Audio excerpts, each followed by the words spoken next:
3 days after burying her father, Elena Voss stood at an altar in a blood-stained wedding dress she didn't choose, about to marry a killer she'd never met. The church smelled like gun oil and fear. Her hands were bound, not with rope, but with her father's debts. $50 million he'd stolen from the Devereaux family. And now she was the payment. The man waiting for her at that altar?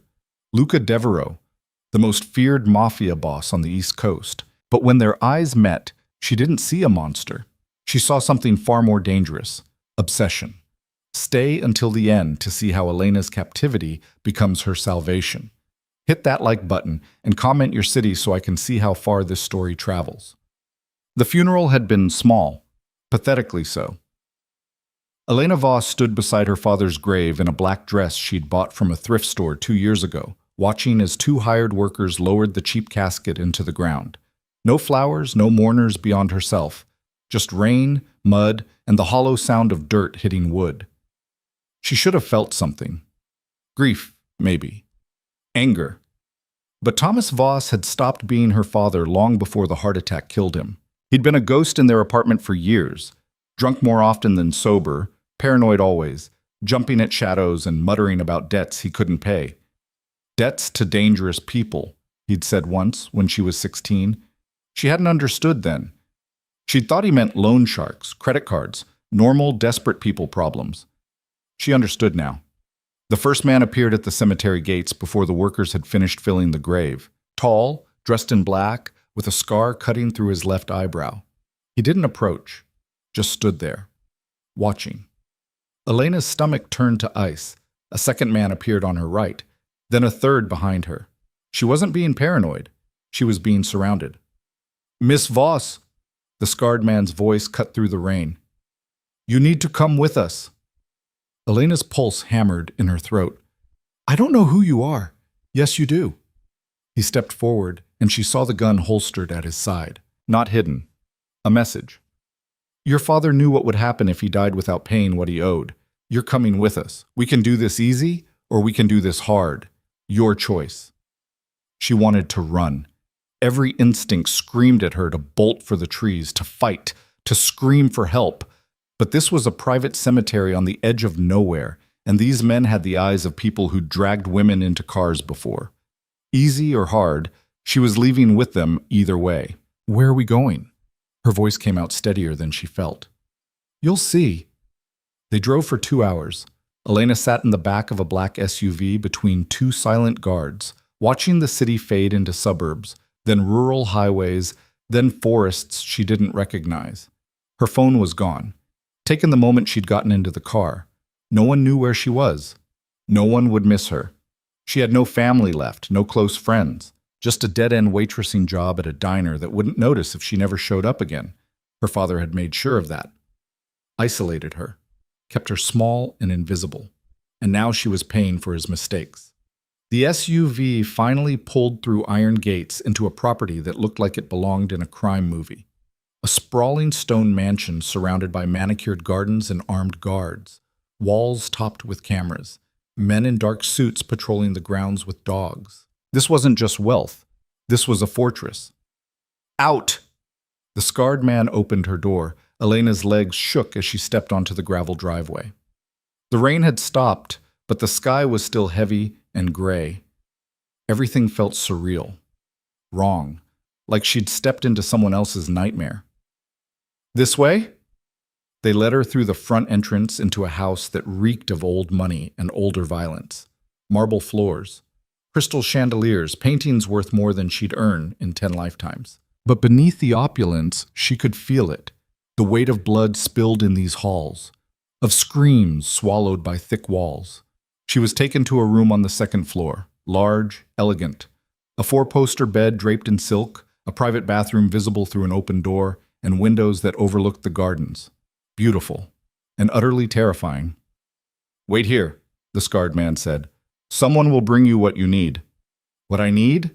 Elena's voice cracked. "I need answers. I need to know what the hell is happening." "You'll get answers." He stepped into the hallway. Soon, the door closed. She heard the lock click. Elena stood frozen in the center of the room, her breath coming too fast, her mind racing through possibilities. Ransom? But she had no money. Leverage? Against who? Her father was dead. She was nobody. Worth nothing. Unless the thought made her sick. She'd heard stories, read articles, women trafficked, sold, disappeared. No, she couldn't think like that. Not yet. Not until she knew. An hour later, the door opened again. A woman entered, older, stern-faced, carrying a garment bag and a makeup case. She looked Elena up and down with the clinical assessment of someone evaluating livestock. "You're smaller than I expected," the woman said, "but this should fit." "What should fit?" Elena backed toward the window. "Who are you? Where am I?" "My name is Mrs. Harlow. I'm the estate manager. You're at the Devereaux residence." She laid the garment bag on the bed and unzipped it. "And this is your wedding dress." The world tilted. Elena stared at the white silk spilling from the bag. Delicate, expensive, beautiful. A cage made of lace. "No." The word came out strangled. "No, I'm not marrying anyone. You can't. Your father owed Luca Devereaux $50 million. Mrs. Harlow's voice was flat, matter of fact. Money he stole from this family. Money he gambled away, drank away, and wasted on schemes that went nowhere. When a man dies owing that kind of debt, his assets are seized. You're his only living asset. I'm a person, and you'll be treated as such. Mr. Devereaux doesn't want a slave. He wants a wife. I don't even know him." "You will." Mrs. Harlow opened the makeup case. "The ceremony is in 3 hours. I suggest you shower and let me help you look presentable. Fighting won't change what's happening, girl. It'll just make it harder on yourself." Elena wanted to scream, to tear the dress to pieces, to shatter every window in this godforsaken room and run until her lungs gave out. But the woman's eyes held something that stopped her. Not cruelty. Pity. This had happened before. To other women. And fighting hadn't saved them. "What happens if I refuse?" Elena whispered. Mrs. Harlow's expression softened, just barely. "Then men less patient than Mr. Devereaux will find other uses for you. You're young, pretty. There are markets for that." She picked up a hairbrush. "Luca Devereaux is offering you his name, his protection, and a life in this house. It's not freedom, but it's survival. I'd take it if I were you." 3 hours later, Elena stood in front of a full-length mirror, barely recognizing herself. The dress fit perfectly, a cruel irony. White silk that hugged her waist and flowed to the floor in elegant waves. Her dark hair had been curled and pinned, her face painted with makeup that made her look older, sophisticated, like someone who belonged in this world, like a bride, not a prisoner. "It's time," Mrs. Harlow said from the doorway. Elena's reflection stared back at her with wide, terrified eyes. She looked like a ghost, already dead. The ceremony was held in the estate's private chapel, a cold Gothic space that felt more like a mausoleum than a place of worship. No guests filled the pews, just guards lining the walls, their expressions unreadable, witnesses to a transaction, not a union, and at the altar, waiting in a black suit that probably cost more than her entire life, Luca Devereaux. Elena had expected a monster, some scarred, brutal thing that looked like violence personified, but the man watching her walk down the aisle was beautiful. Tall, broad-shouldered, with dark hair swept back from a face that could have been carved from marble, sharp jaw, high cheekbones, and eyes, Christ, his eyes, so dark they were almost black, fixed on her with an intensity that made her stumble. He didn't look at her like property. He looked at her like she was the only thing in the room, the only thing that mattered, and that was more terrifying than any monster could be. The officiant, a nervous man who avoided eye contact, began reciting words Elena didn't hear. Her heart was pounding too loud. Her hands were shaking. She felt like she might pass out. "Do you, Elena Marie Voss, take this man to be your lawfully wedded husband?" No. No, she didn't. She didn't choose this, didn't want this, didn't... "I do." The words fell from her lips like stones. "And do you, Luca Dante Devereaux, take this woman to be your lawfully wedded wife?" Luca's gaze never left hers. "I do." His voice was deep, steady, final. "Then, by the power vested in me, I now pronounce you husband and wife." The officiant closed his book quickly, like he wanted to escape. No one said the rest. No one told Luca to kiss his bride. This wasn't that kind of wedding, but Luca stepped forward anyway. Elena's breath caught as he reached for her, but he didn't grab, didn't force. His hand lifted slowly, giving her time to pull away. When she didn't, his fingers brushed her chin, tilting her face up gently. "Breathe," he murmured, so quiet only she could hear. "You're safe." Then he leaned down and pressed his lips to hers. It wasn't violent, wasn't claiming, just soft, warm. A kiss that tasted like promises she didn't understand. When he pulled back, his thumb traced her cheekbone once before he released her. "Come," he said, offering his arm. "Let's go home." The reception was even stranger than the ceremony. No celebration, no cake or champagne, just Elena and Luca seated at opposite ends of a long dining table in a room big enough to echo. Guards stood at the doors. Mrs. Harlow served food Elena couldn't taste. The silence was suffocating. Luca didn't speak, just watched her with that unnerving focus, like he was memorizing every breath she took. Finally, Elena couldn't stand it anymore. "Why?" Her voice cracked the quiet like breaking glass. Luca set down his fork. "Why what?" "Why marry me?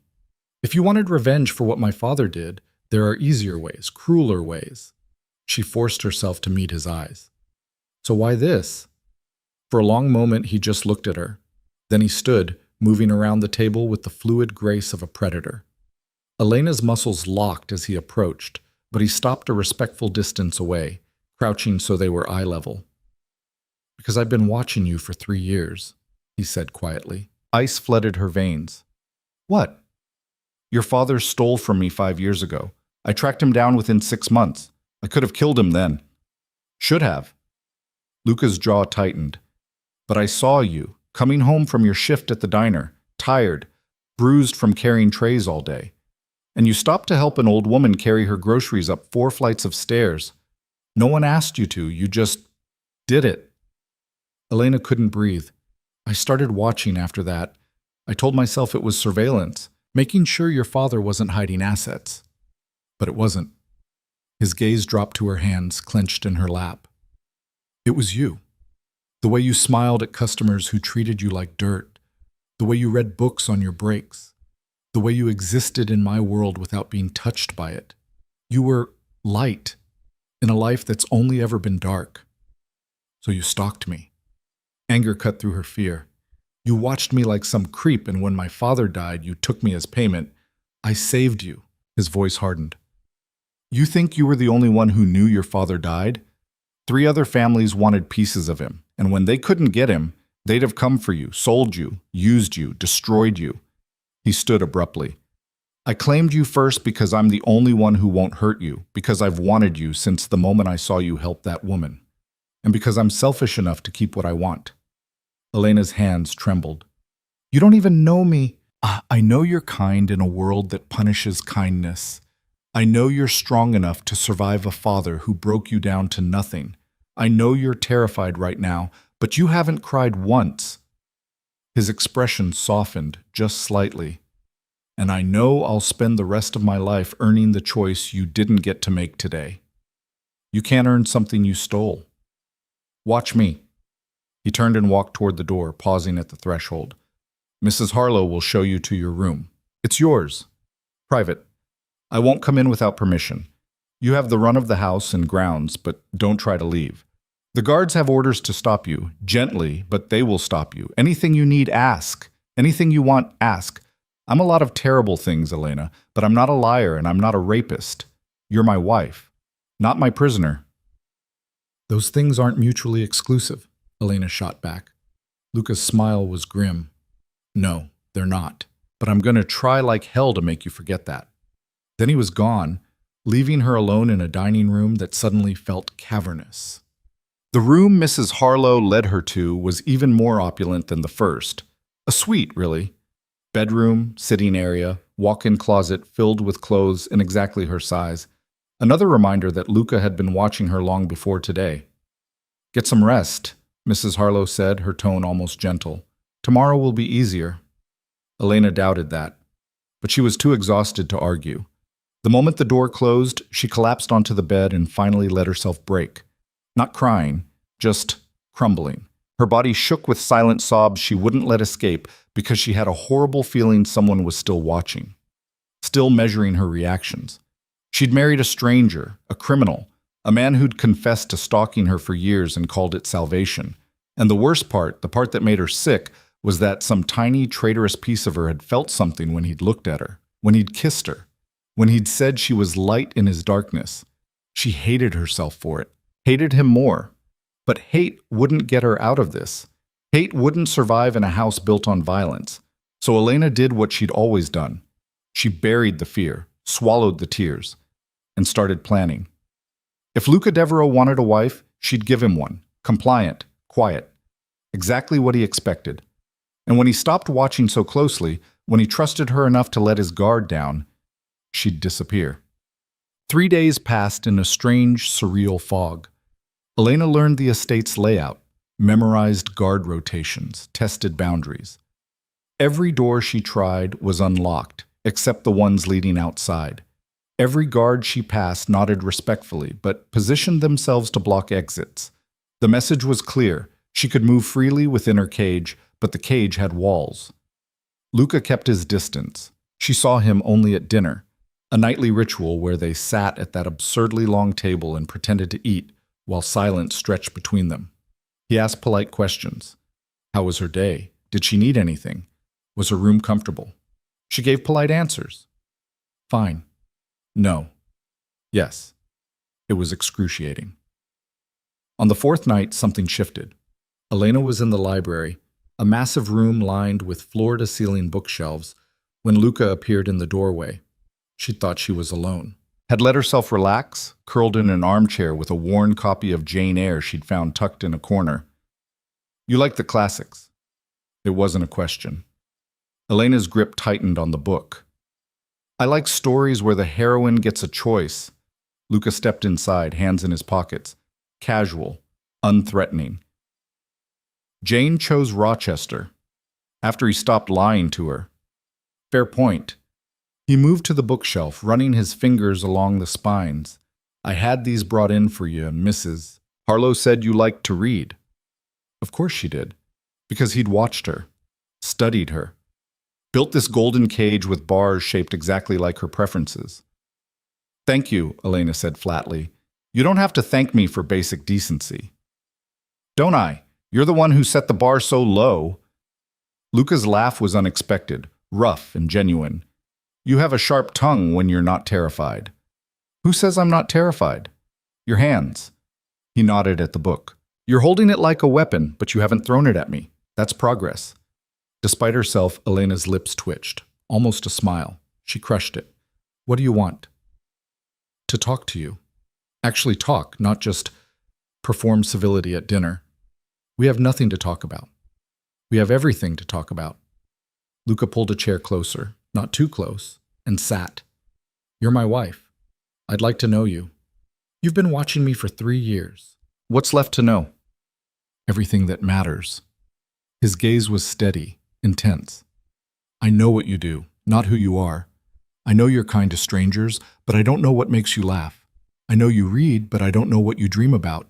I know you survived your father, but I don't know what you want now that he's gone. Elena's throat tightened. I want to leave. Besides that. There is no besides that. You stole my life. Your father stole your life. Luca's voice hardened. You worked yourself to exhaustion for a man who drank away every penny you earned. You had no friends because he isolated you. No future because he made sure you stayed small and scared. I didn't steal your life, Elena. I inherited the ruins of it, and I'm offering you something different. A different cage. A partnership. She laughed bitterly. You don't partner with someone you force to marry you. No. You start by forcing them, and you spend every day after trying to make it real. He leaned forward, elbows on his knees. I won't apologize for taking you. I won't pretend I gave you a choice. But I will give you one now, every day. Choose to hate me. I'll accept it. Choose to ignore me. I'll leave you alone. Or choose to let me try, to prove I can be more than the monster who bought you with your father's debt. Elena's hands shook. And if I choose to leave? Luca's expression shuddered. I can't let you go. Not yet. The families who wanted you don't forget. You walk out those gates, you'll be dead or worse within a week. His jaw clenched. But if you stay, if you let me protect you, if you give me time to clean up the mess your father made, I'll give you a choice. Real freedom, money, a new identity, a life anywhere you want. When? When it's safe. When I've eliminated every threat. How long? I don't know. Honesty, at least. It didn't make her feel better. Elena stood abruptly. I'm tired. I'm going to bed. Luca stood too, but didn't follow as she headed for the door. Elena. She stopped. Didn't turn around. I meant what I said at the wedding. You're safe here. With me. A pause. I know that doesn't mean much yet, but I'll keep saying it until you believe it. Elena walked away without responding. But later, alone in her room, she found herself thinking about his words. About the way he looked at her.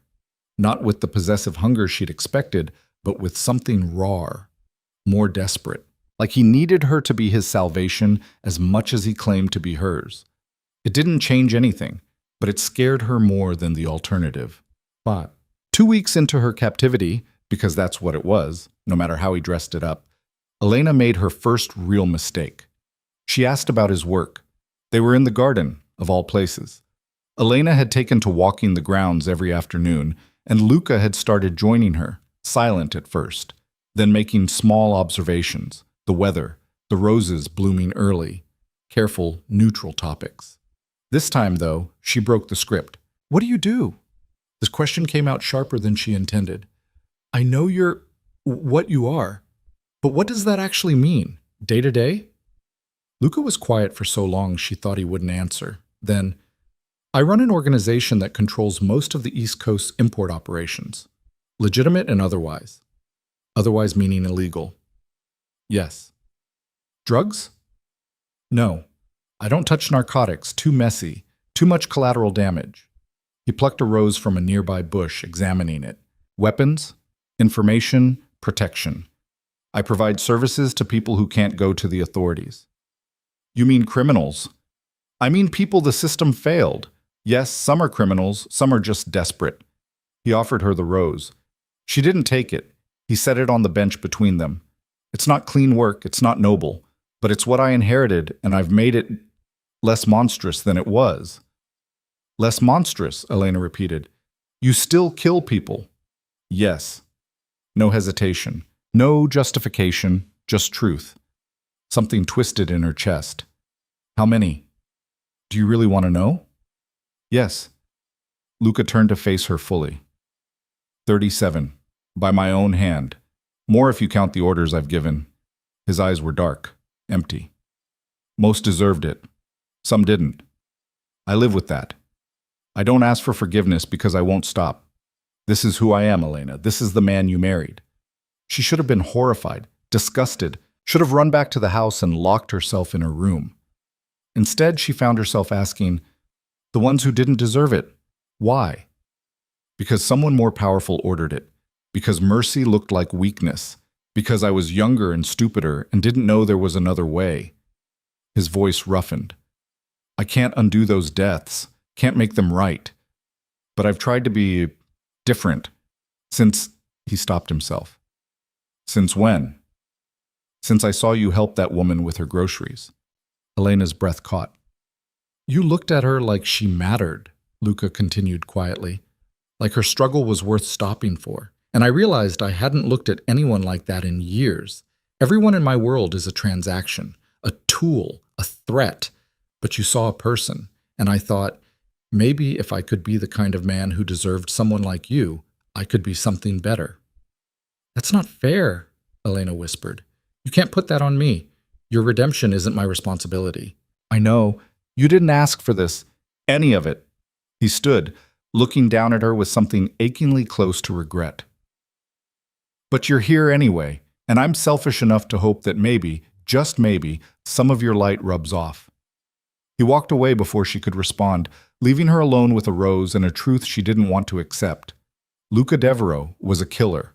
a criminal, a man who'd stolen her freedom, but he was also broken and trying, and looking at her like she was the answer to a question he'd been asking his whole life. And Elena had no idea what to do with that. The shift happened slowly, imperceptibly at first. Luca stopped hovering, started trusting her with small freedoms, access to his office, permission to use the phone, monitored, but still. Conversations that went beyond surface pleasantries. And Elena, despite every instinct screaming at her to stay distant, started noticing things.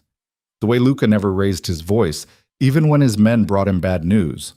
The way he listened when she spoke, like her words actually mattered. The way he looked exhausted some mornings, like he'd spent the night cleaning up horrors she didn't want to imagine. She learned he took his coffee black, that he'd taught himself to read Russian and Italian because his father had mocked him for being too American, that he hated guns despite being an excellent shot, that he played piano when he thought no one was listening, haunting, melancholic pieces that made her chest ache. She learned he was human, and that terrified her more than the monster ever had. 1 month after the wedding, Elena made her second mistake. She intervened. A man was brought to the estate in the middle of dinner, dragged, really, by 2 guards, beaten, bloody, begging.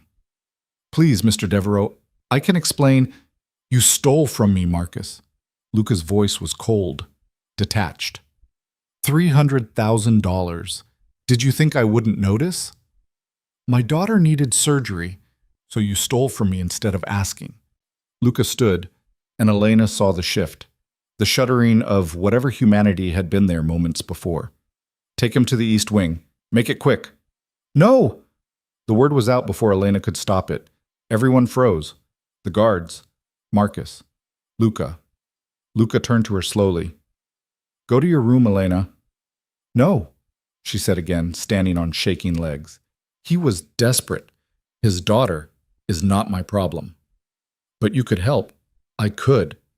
Luca's gaze was flat, dangerous. "I could help every desperate father who steals from me. And then I'd be seen as weak. And then I'd be dead within a year. And you'd be passed to whoever killed me. Is that what you want?"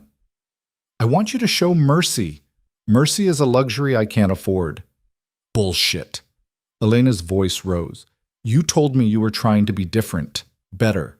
This is how you do it. Not by killing everyone who crosses you, but by choosing when to show mercy. When to be more than the monster everyone expects." Silence. Lucas stared at her like she'd slapped him. Then, slowly, he looked at Marcus. "How much does your daughter need?" Marcus blinked through swollen eyes. What? "For the surgery." "How much?" 50,000. "I'll pay it, and you'll work off the debt you owe me. Clean, legal work, 10 years. Luca's voice was sharp, final. "But if you ever steal from me again, I'll kill you and everyone you love, understood?" Yes, sir. Thank you." "Don't thank me. Thank my wife." Luca gestured to the guards. "Take him to medical. Get him patched up. Then find out where his daughter is, and make sure she gets the best care available." The guards hesitated, shocked, then moved quickly to obey. When they were alone, Luca turned to Elena. His expression was unreadable. "That," he said quietly, "was either the bravest or stupidest thing you've ever done." Elena's hands were shaking. "Probably both. You undermined me in front of my men. You were about to kill a desperate father. I was about to maintain order. You were about to prove you're exactly what everyone thinks you are." She stepped closer, heart pounding.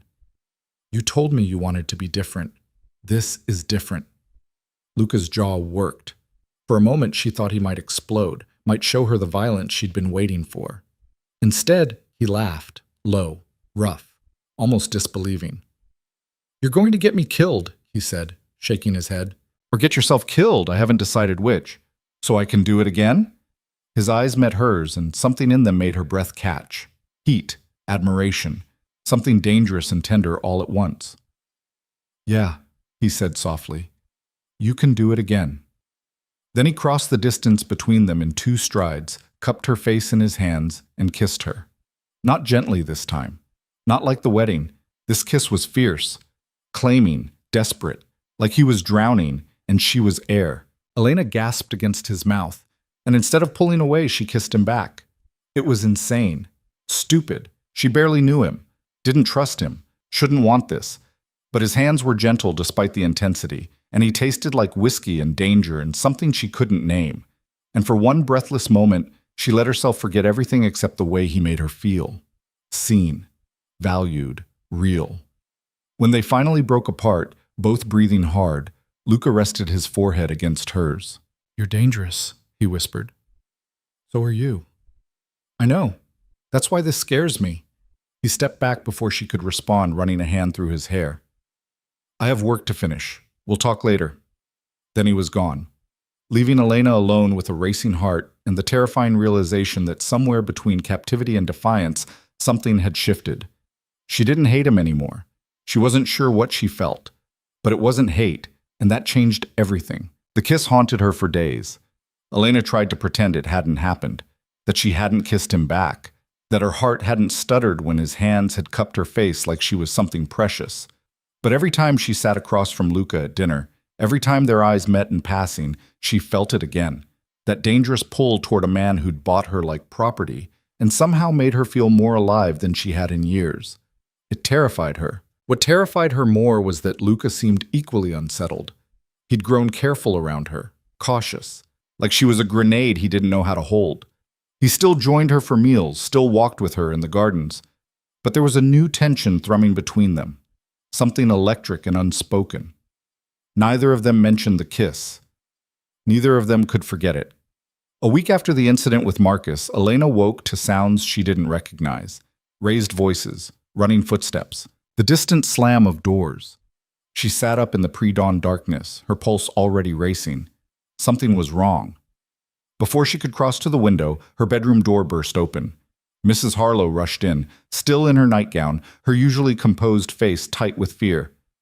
"Get dressed," she said sharply. "Quickly, dark clothes, nothing that will slow you down." Elena's stomach dropped. "What's happening?" "The Kozlov family is making a move. They've breached the perimeter, Mrs." Harlow was already pulling clothes from the closet. Jeans, a dark sweater, boots. "Mr. Devereaux wants you in the safe room until this is over." "The Kozlovs?"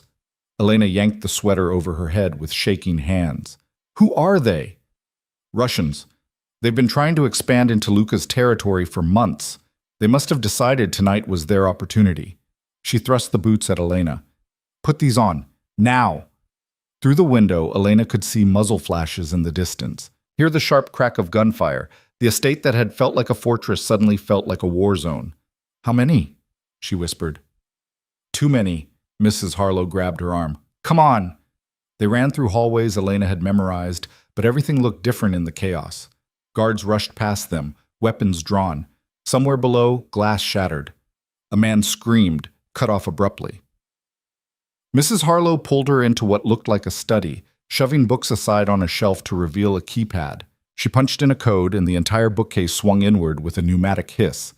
"Inside," she ordered. Elena hesitated at the threshold of the hidden room. It was small, windowless, lined with monitors showing security feeds from around the estate. She could see the firefight unfolding in real time, bodies on the ground, Luca's men taking cover, and there, Luca himself moving through the chaos with terrifying precision. No hesitation, no fear, just cold, calculated violence. Elena watched him put 3 bullets in a man's chest without flinching. "Mrs. Harlow, he'll be fine. He's survived worse." The older woman's voice was firm, but her hands trembled as she activated the monitors. "This room is reinforced. Even if they breach the house, they won't find you. Do not open this door for anyone except Mr. Devereaux or myself. Do you understand?" "You're leaving?" "I have to help coordinate the defense. You'll be safe here." "Wait." But Mrs. Harlow was already closing the door, sealing Elena inside. The lock engaged with a heavy thud, and Elena was alone with nothing but monitors showing a battle she couldn't stop, and a phone that connected only to Luca's security team. She sank into the chair facing the screens, her whole body shaking. This was his world, this violence, this brutality. She'd known it intellectually, but seeing it, watching men die on the manicured lawns she'd walked through just yesterday, made it visceral, real. Luca appeared on one of the screens, taking cover behind a marble fountain. He was shouting orders Elena couldn't hear through the silent feed. Blood streaked his shirt. She couldn't tell if it was his. Her chest constricted painfully. Don't die, she thought desperately. Please don't die.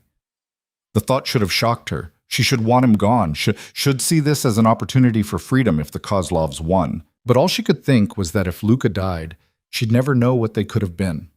Would never get to understand this strange, impossible thing growing between them. The battle lasted 47 minutes. Elena counted every second on the digital clock in the corner of the monitors, watching as Luka's men slowly pushed back the invaders. Bodies accumulated on both sides. The rose garden she'd loved was shredded by gunfire. The fountain where Luka had taken cover was pocked with bullet holes. Finally, the last of the attackers either fell or fled. Luka stood in the center of the carnage, chest heaving, guns still raised. Even through the grainy feed, Elena could see the tension in his shoulders, the way he scanned the grounds for remaining threats. He was alive. She pressed her hand to her mouth, swallowing back a sob she didn't understand. 20 minutes later, the door locks disengaged. Elena scrambled to her feet as it swung open. Luka stood on the other side, looking like he'd walked through hell. Blood splattered his face and clothes. A cut above his eyebrow dripped red down his temple. His hands were still shaking with adrenaline, but his eyes, those dark, intense eyes, locked onto hers with something that looked like relief. Elena. Her name came out rough, broken. Are you hurt? She shook her head, unable to speak. Luka crossed the distance between them in 2 strides and pulled her into his arms. It wasn't gentle, wasn't careful. He held her like she was the only solid thing in a world that had just tried to kill him. Elena felt his heart hammering against her cheek, felt the tremor in his hands as they gripped her shoulders. I'm okay, she whispered. I'm okay. I know. I made sure of it. He pulled back just enough to scan her face, his hands coming up to cup her cheeks. You're safe. You're safe. So are you. Something cracked in his expression. Yeah, I am. Then he kissed her like he'd been drowning and she was oxygen. Elena kissed him back without thinking, her hands fisting in his ruined shirt, tasting copper and desperation. This wasn't like the first kiss. This was raw, urgent. 2 people clinging to each other in the aftermath of violence. When they broke apart, both breathing hard, Luka rested his forehead against hers. I was terrified, he admitted quietly. When I heard they'd breached the perimeter, all I could think was that I couldn't lose you. Not now, not before... He stopped himself. Before what? Before you chose me. His voice was barely a whisper. Really chose me. Not because you were trapped or scared, but because you wanted to. Elena's throat tightened. Luka, I know I don't deserve it. I know I forced this. But Elena, if something had happened to you tonight, his hands tightened on her face. I would have burned the world down. She believed him. That was the terrifying part. She believed every word. How many did you lose? She asked instead. 4 men dead. 6 injured. His jaw clenched. The Kozlovs lost twice that, but they made their point. Which is? That I'm vulnerable. That caring about you makes me weak. He stepped back, running a hand through his blood-matted hair.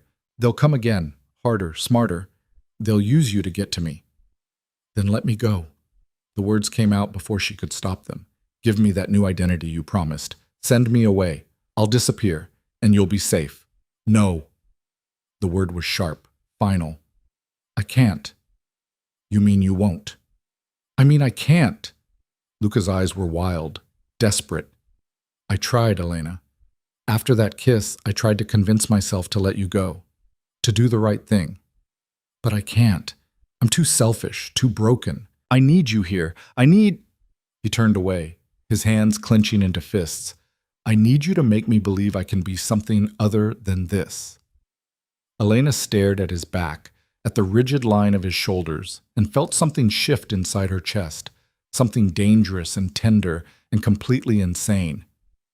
Then stop hiding from me, she said quietly. Luka turned slowly. What? You want me to choose you? Then let me see you. All of you. Not just the man who plays piano and drinks black coffee. Not just the monster who kills people. All of it. She stepped closer. Show me who Luca Devereaux really is, and maybe I'll choose to stay. For a long moment, he just stared at her. Then slowly, he nodded. Okay, he said. Okay. He offered his hand. Elena took it and let him lead her out of the safe room and into the ruins of a battle she was only beginning to understand. The next morning, Elena woke to find Luca sitting in the chair beside her bed. Not in her bed, not touching her. Just sitting there in the pre-dawn light, watching her sleep with an expression that made her chest ache. How long have you been there? She asked, voice rough with sleep. A while. He didn't look away, didn't apologize. I needed to see you breathing, to know last night was real and you're still here. Elena sat up, pulling the blanket around her shoulders. Did you sleep at all? No, too much to do, bodies to move, damage to assess, messages to send. Messages? To the Kozlovs, so they know what happens when they come for what's mine. His voice was cold, empty. The voice of a man who'd spent the night doing terrible things. Elena should have been frightened, should have remembered that this was who he was, but all she could think was that he looked exhausted, haunted, human. Come here, she said quietly. Luca's eyes widened slightly. Elena, I'm not asking you to do anything, just come here. Slowly, he stood and crossed to the bed. Sat on the edge, careful not to touch her. The mattress dipped under his weight. Elena shifted, making room. Lie down. I'm covered in... I haven't showered. I shouldn't... Luca, lie down. He stared at her for a heartbeat longer, then obeyed. Stretched out on top of the covers, still fully dressed in clothes stiff with dried blood. His body was rigid, uncomfortable. Elena turned on her side to face him. When was the last time someone took care of you? The question seemed to shock him. I don't know. Then let me. Just for right now, just this once. She reached out and brushed the hair back from his forehead, her fingers gentle against his skin. Luca's eyes closed like the touch hurt. Like kindness was a foreign language he'd forgotten how to speak. You don't have to do this, he said roughly. I know. I don't deserve it. I know that too. Her hand moved to his cheek, her thumb tracing the sharp line of his jaw. But I'm doing it anyway. Something broke in his expression. He turned his face into her palm, his breath shuddering out like he'd been holding it for years. I'm so tired, he whispered. I'm so goddamn tired of being this. Then rest. Just for a little while. Elena kept stroking his hair, his face, gentle touches that asked for nothing and gave everything. And slowly, impossibly, she felt the tension drain from his body, felt him relax into the mattress, into her touch. Within minutes, he was asleep. Elena watched him in the growing light, this dangerous man who'd become her husband, her captor, her something. She didn't have a word for what he was to her now, didn't know if such a word existed. But as she watched him sleep, truly sleep, without the careful guard he always maintained, she felt something settle in her chest. A decision she hadn't known she was making. She wasn't leaving, not yet, maybe not ever. Because somewhere between the forced marriage and the stolen kisses and the violence that had nearly destroyed them both, she'd started to care. To see past the monster to the man underneath. The man who played haunting melodies on the piano. Who showed mercy when she asked. Who looked at her like she was the only thing keeping him tethered to his humanity. It was insane, stupid, Stockholm Syndrome, probably. But it was real. And Elena had been invisible for so long that being seen, truly seen, felt like coming alive. Even if the man doing the scene was a killer, even if staying meant becoming part of his dark world, even if everything about this was wrong, she'd choose it anyway. When Luca woke 3 hours later, Elena was still there, still watching him, still touching him, like he was something worth caring for. Hi, she said softly. Hi. His voice was rough with sleep, vulnerable. I fell asleep. You needed it. I got blood on your sheets. I have others. Luca sat up slowly, scrubbing a hand over his face. I should go. Shower. Change. Let you... Luca. He stopped, looking at her with those dark, cautious eyes. I'm not leaving. Elena said. I'm choosing to stay. Not because I'm trapped. Not because I'm scared.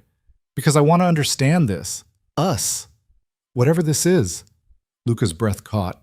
Elena, I'm not saying I love you. I'm not saying I forgive you for how this started, but I'm saying I'm here. Really here. And I want to know who you are when you're not trying to be the monster everyone expects. For a long moment, Luca just stared at her. Then he reached out, cupping her face with a gentleness that seemed impossible from hands that had killed men just hours ago. I'll show you, he promised. Everything, no more hiding. Then start now. Tell me something real, something you've never told anyone. Luca's thumb traced her cheekbone as he considered. Then, quietly, I was 8 when my father made me kill someone for the first time. Elena's breath froze. His name was Michael. He was my father's accountant. He'd been skimming money. Small amounts, barely noticeable. Luca's voice was distant, detached. My father found out.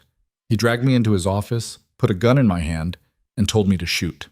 I said no. I was 8. I didn't understand. So he beat me until I couldn't stand, then made me watch while he tortured Michael for hours. And when Michael finally died, my father said, "This is what happens when you're weak, when you show mercy. Remember it." Tears burned Elena's eyes. Luca, I remembered it for years. I became exactly what he wanted. Hard, ruthless, unbreakable. I killed when he ordered, hurt people when he demanded it. And I told myself it was survival, that I had no choice. He looked at her then, and his eyes were raw. But I did have a choice. I could have been different, could have found another way. Instead, I became him. And by the time he died and I took over, I didn't know how to be anything else. Until you saw me help that woman with her groceries, Elena whispered. Until I saw you help that woman with her groceries, he confirmed. And I realized I'd spent 20 years becoming a monster when all I really wanted was to be someone worth loving. Elena's hand covered his on her cheek. You're not your father. I've done things he would have been proud of. But you're trying to be different. That matters. Does it? If I'm still killing people, still running this empire, still, it matters, Elena said firmly. Because you're choosing to show mercy when you can. Because you're questioning yourself instead of just accepting what you are. Because you're letting me see this instead of hiding behind the monster. She leaned into his touch. You're not irredeemable, Luca. You're just lost. And you're going to save me? His smile was bitter. That's not your job, Elena. No, it's not. But maybe we can save each other. Luca's expression cracked. I don't know how to do this. How to be someone you'd want. Then we'll figure it out together. He kissed her then, slow, tender, a kiss that tasted like promises and hope, and all the broken pieces they were trying to fit together. When they finally pulled apart, Luca rested his forehead against hers. I need to shower, he said quietly. Clean up. Deal with the aftermath of last night. But after, will you have dinner with me? Not in that ridiculous dining room, somewhere smaller, just us. Elena smiled. I'd like that. Yeah? Yeah. He stood reluctantly, like leaving her was physically painful. At the door he paused. Thank you, he said. For staying, for choosing to try, for, his voice roughened, for making me believe I could be something other than what I was made to be. Then he was gone, leaving Elena alone with a racing heart and the terrifying knowledge that she was falling for a man who'd bought her with blood money and somehow made her feel more precious than gold. It was insane. It was dangerous. It was real. And Elena had stopped trying to fight it.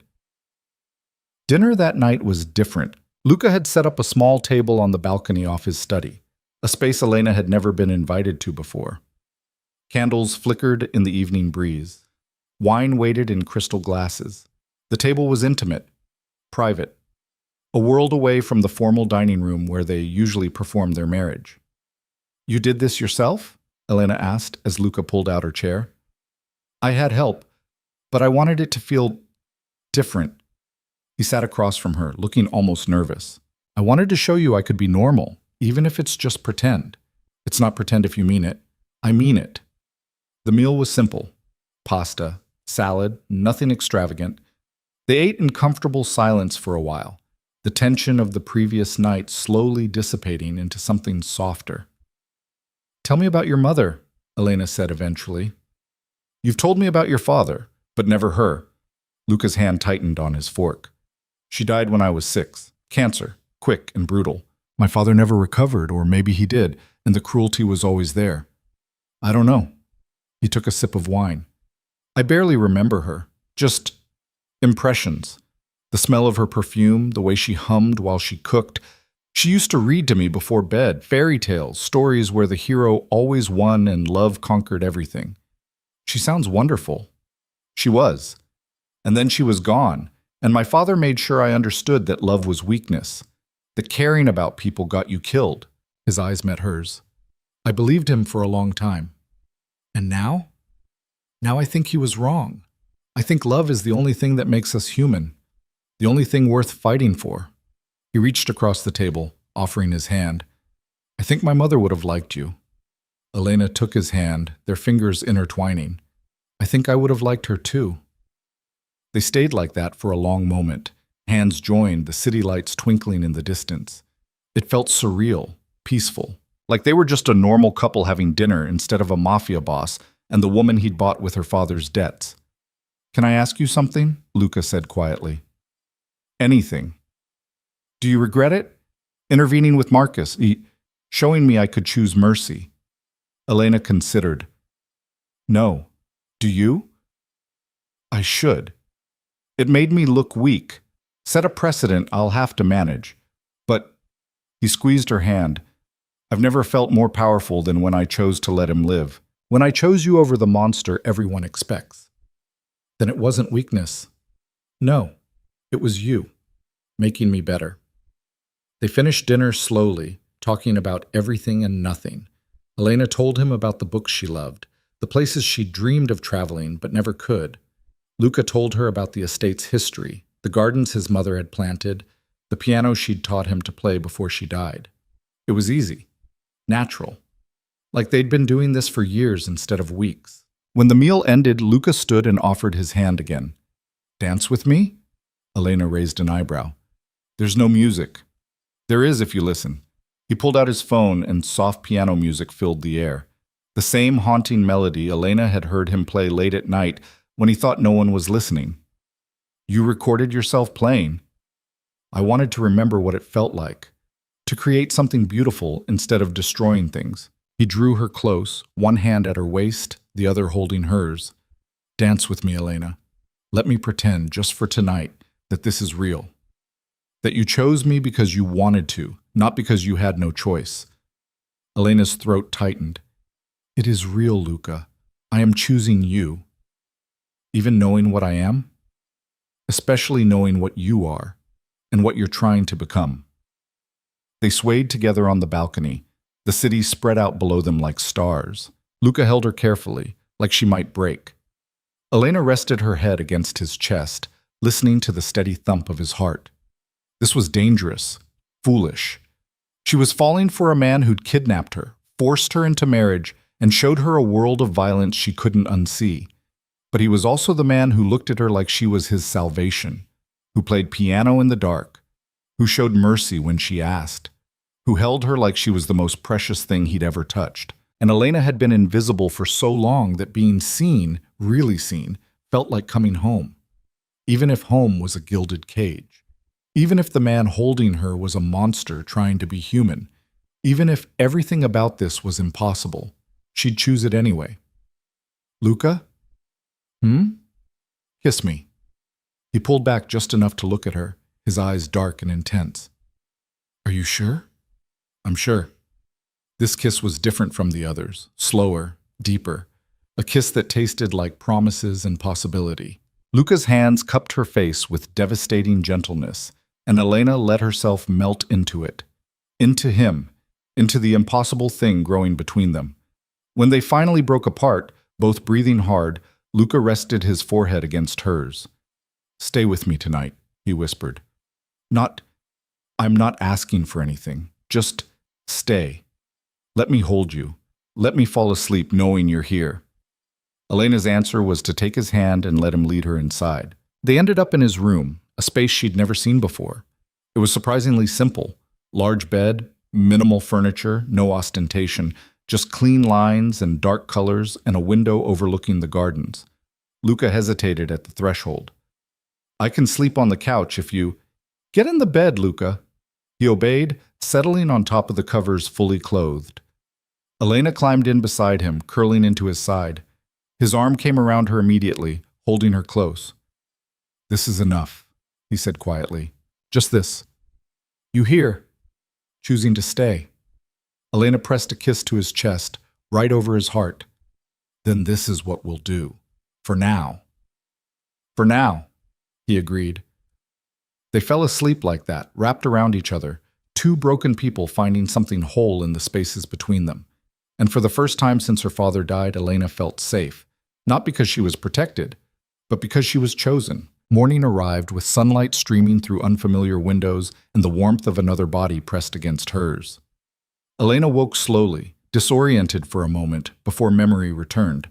Luca's room, his bed, his arms still wrapped protectively around her waist.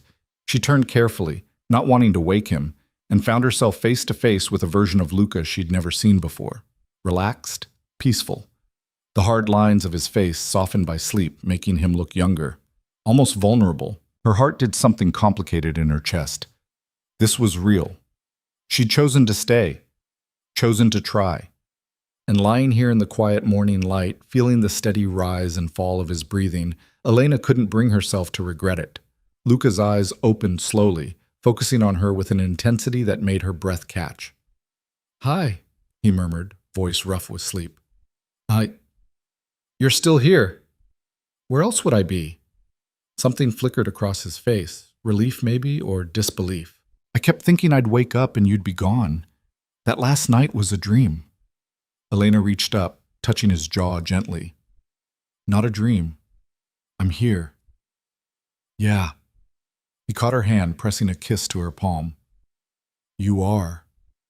They stayed like that for a long moment, just looking at each other in the morning light. Then Luca's phone buzzed violently on the nightstand, shattering the peace. He sighed, reaching for it. I have to take this. I know. Elena slipped out of bed as Luca answered, his voice immediately shifting into the cold, authoritative tone she'd come to recognize as his business voice. She padded back to her own room, showered, and changed, trying not to think too hard about how natural it had felt to wake up beside him. By the time she made it downstairs, Luca was already in his office with the door closed. She could hear raised voices through the heavy wood. An argument. Something about territory and the Kozlovs and revenge. The real world crashing back in. Elena was picking at breakfast in the small dining room when Mrs. Harlow found her. Mr. Devereaux asked me to let you know he'll be occupied most of the day, the older woman said, setting down fresh coffee. There's fallout from the attack to manage. What kind of fallout? Mrs. Harlow hesitated, then sat across from Elena with a sigh. The Kozlovs lost 12 men in the attack. They're demanding compensation, threatening retaliation, and the other families are watching to see how Mr. Devereaux handles it. What happens if he shows weakness? Then they'll all come for him, like sharks smelling blood in the water. Mrs. Harlow's expression was grim. This world doesn't forgive mercy. It sees it as an invitation. Elena thought of Marcus, of the man Luca had spared because she'd asked. He showed mercy once. Is that going to destroy him?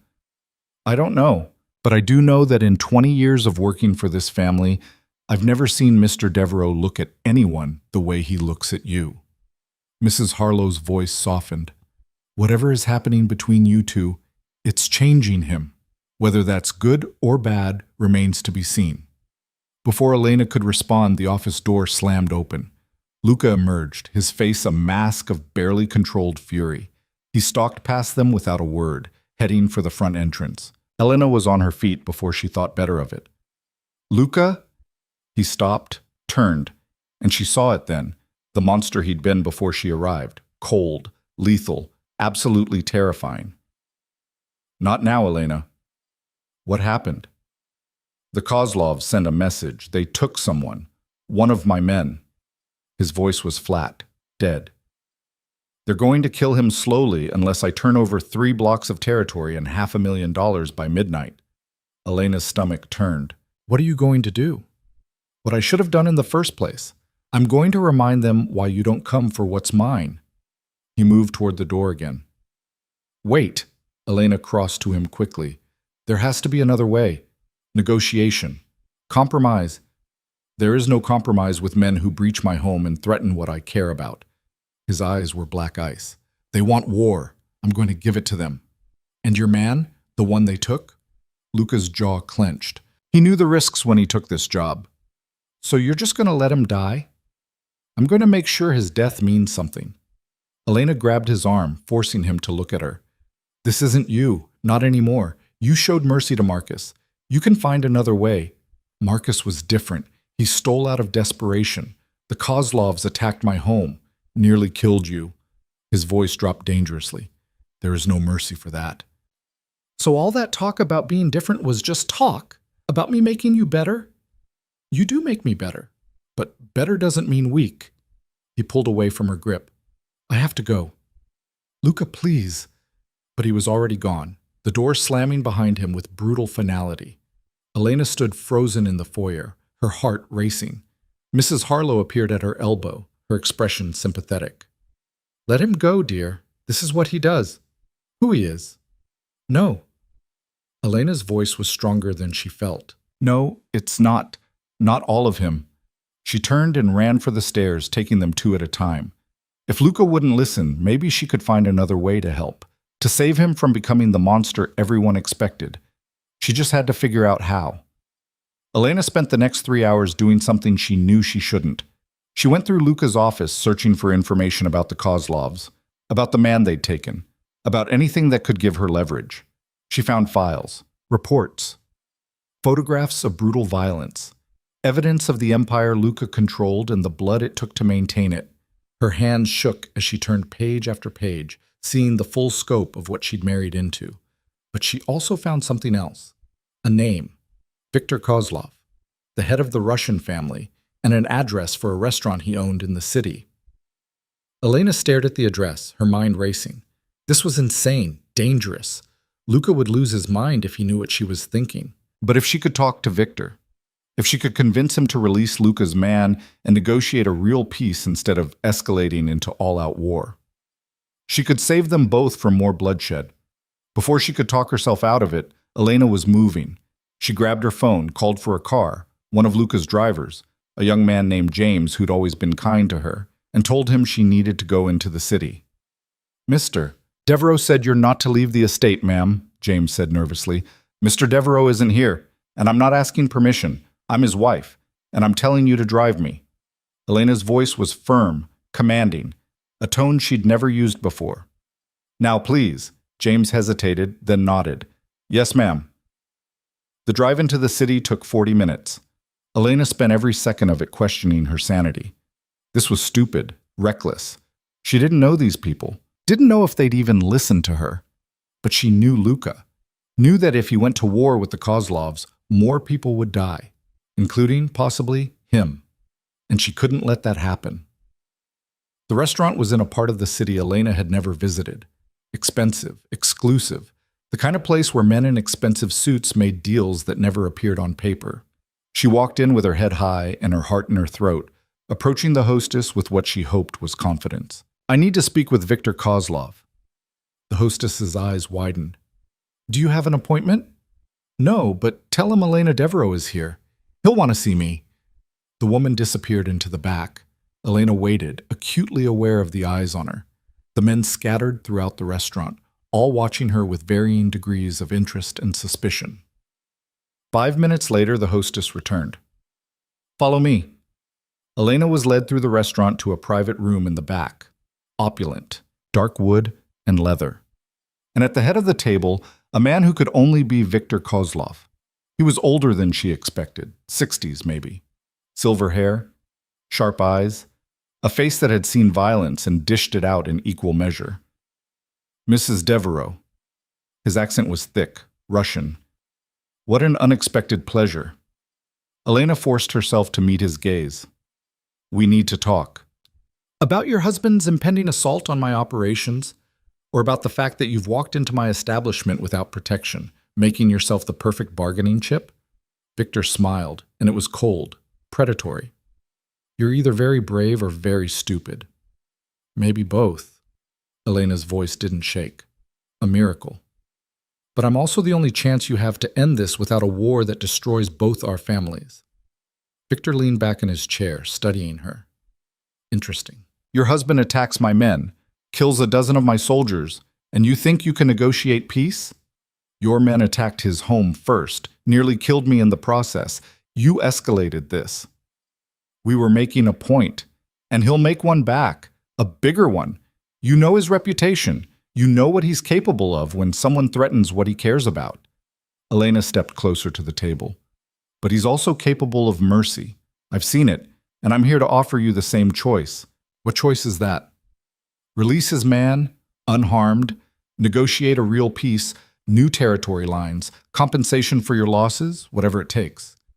End this before it becomes a bloodbath neither side can survive. Victor laughed. Actually, laughed. And why would I do that? I have the leverage. I have his man. I have you now, if I choose to take you. Because if you take me, Luca won't just come for you. He'll burn your entire organization to the ground. Every business, every holding, every person you've ever cared about. You think you've seen his violence? You haven't seen what he'll do for me. The room fell silent. Victor's smile faded. You love him. It wasn't a question. Elena didn't deny it. I do. And he loves me. Which means your leverage just became a death sentence if you use it. She pulled out a chair and sat, projecting a confidence she absolutely didn't feel. So here's what's going to happen.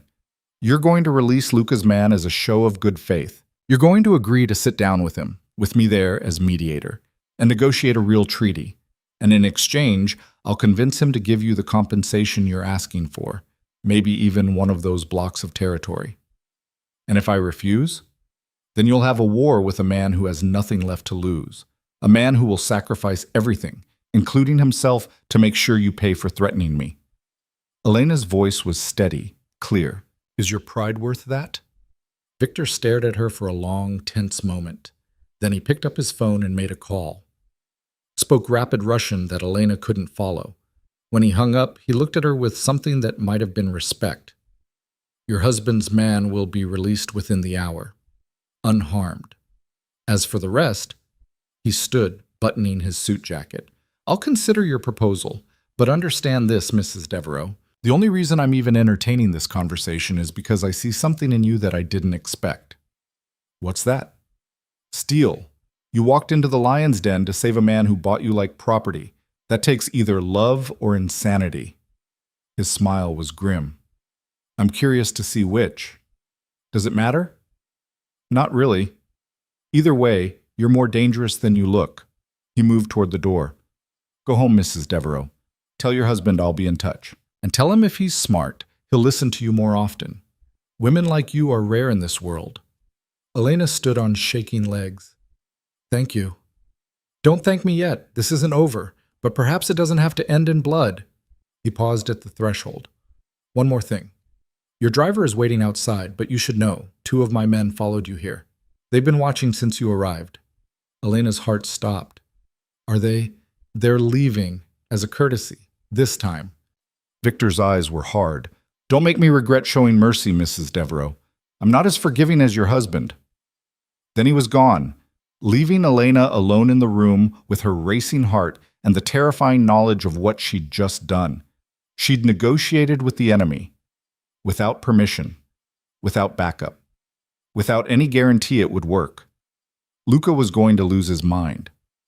Elena made it back to the estate just as the sun was setting. She'd barely stepped through the front door when she was grabbed, gently but firmly, by one of Luca's guards.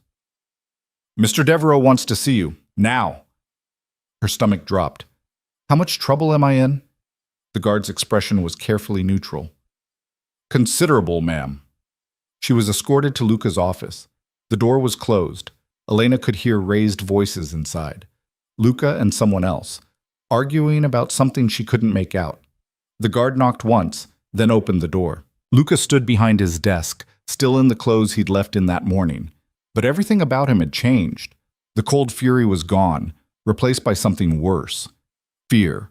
Raw, undisguised fear. Out, he snapped at the guard. Everyone out. Now! The room emptied in seconds, leaving just the two of them.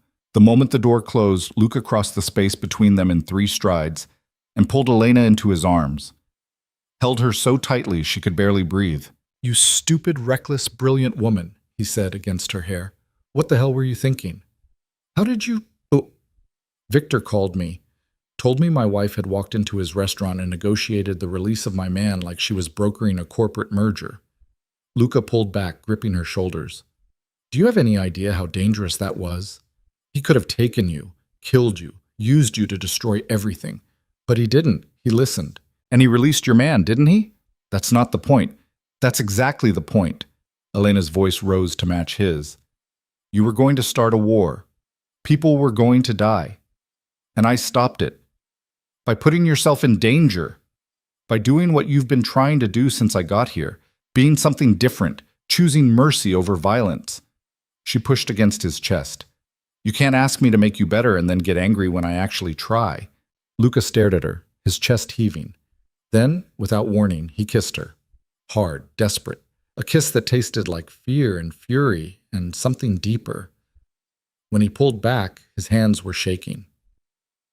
"I got the call that you'd left the estate, and I thought—" His voice broke. "I thought they'd taken you, that I'd lost you. And Elena, I can't lose you. Not now. Not when you've become the only thing that matters. Then don't push me away when I'm trying to help. You could have died. But I didn't. I saved your man. I bought you time to negotiate instead of going to war. I did what you would have done if pride wasn't in the way." She cupped his face, forcing him to look at her. "You taught me that mercy can be strength. I'm just showing you it's true." Luca's laugh was broken, ragged. "You're going to be the death of me. Or the saving of you." He kissed her again, softer this time, tender, like she was something precious he'd almost lost. "Victor wants to negotiate," Luca said when they finally broke apart. "He's agreed to a sit-down, with you there." "That's good, right? That's terrifying, because it means you've made an impression. They'll remember you now, use you if they can. You've painted a target on your back." "I already had one, the moment I became your wife." Elena's voice was steady. "At least now I'm choosing to be part of this instead of just being protected from it." Luca studied her for a long moment. Then slowly he nodded. "Okay, we do this together. But Elena—" His grip tightened.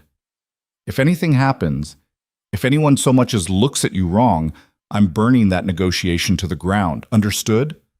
"Understood." "Good." He pulled her close again, resting his chin on top of her head.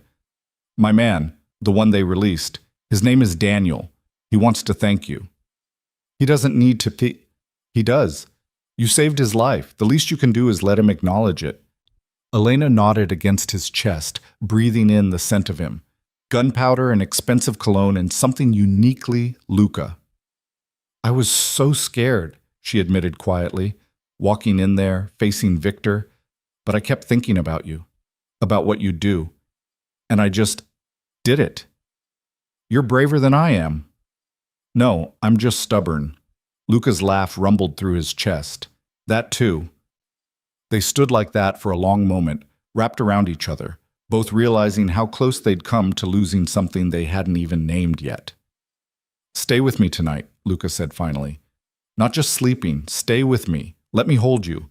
Let me convince myself you're real and safe and here." Elena pulled back just enough to look at him. "I'm not going anywhere. Promise me." "I promise." He kissed her forehead gently. "Come on, let's get you fed. Then I want to hear every detail of how you convinced a Russian mobster to show mercy." "I told him you'd burn his world down if he hurt me." "Damn right I would." "I know. That's why it worked." The negotiation happened 3 days later in a neutral location, a private club neither family owned but both respected. Luca brought 4 of his best men. Victor brought 6. Elena sat between them, the only woman in a room full of predators. It was terrifying. It was also exhilarating. She watched Luca negotiate with a precision that was almost beautiful. Watched him give ground where it didn't matter and hold firm where it did. watched him transform from the man who held her at night into something cold and calculating and absolutely lethal. And she realized this was part of him too. Not just the softness he showed her, but this, the leader, the strategist, the man who could command a room with a single look. Victor was equally impressive, sharp, calculating, willing to compromise but never to surrender. They hammered out terms for 3 hours.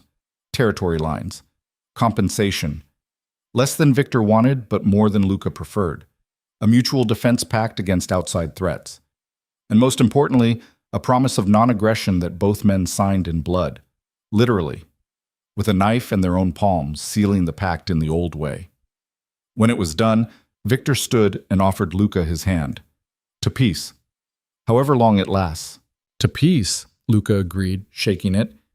Then Victor turned to Elena, and to the woman who made it possible. You have my respect, Mrs. Devereaux, and my protection, should you ever need it. Elena stood, meeting his gaze steadily. Thank you. I hope we never need it. So do I. Victor smiled, and it almost looked genuine. But in this world, hope is a luxury. Luca's hand found Elena's as they left the club, his grip tight and possessive. You were amazing, he said quietly. The way you held that room's attention, the way Victor looked at you like you were an equal. Elena, you just negotiated peace between two families that have been at war for 5 years. We negotiated it, together. No, you started it. I just finished what you began. He stopped, turning to face her fully. I've never been more proud, or more terrified. You're not just my wife anymore. You're a player in this world, and that makes you valuable to everyone, including my enemies. I can handle it. I know you can. That's what scares me. He cupped her face gently. But I'm done trying to protect you from this life. If you're going to be part of it, you should be all the way in, with your eyes open and your voice heard. Elena's heart swelled. You mean that? I mean it. From now on, we're partners, equal partners, in everything. Everything? Luca's smile was slow, devastating. Everything. He kissed her right there on the street, in front of his guards and anyone watching. A kiss that was a claim and a promise and a beginning. When they finally pulled apart, Elena was breathless and smiling and more certain than ever that she'd made the right choice. This world was dark, violent, unforgiving. But standing beside Luca, facing it together, she felt stronger than she ever had in her life. Take me home, she said softly. Always. That night, everything changed. They made it through dinner, barely, before Luca pulled Elena to her feet and led her upstairs. Not to separate rooms this time. To his room. Their room, maybe. He closed the door behind them and just looked at her for a long moment. Are you sure? He asked quietly. Because once we cross this line, Elena, there's no going back. You'll be mine completely, and I'll be yours. No more pretending this is temporary or forced. This becomes real. Elena crossed to him, her hands going to his chest. It's already real. It's been real since I chose to stay. Since I walked into Victor's restaurant. Since I realized I'd rather fight beside you than run from you.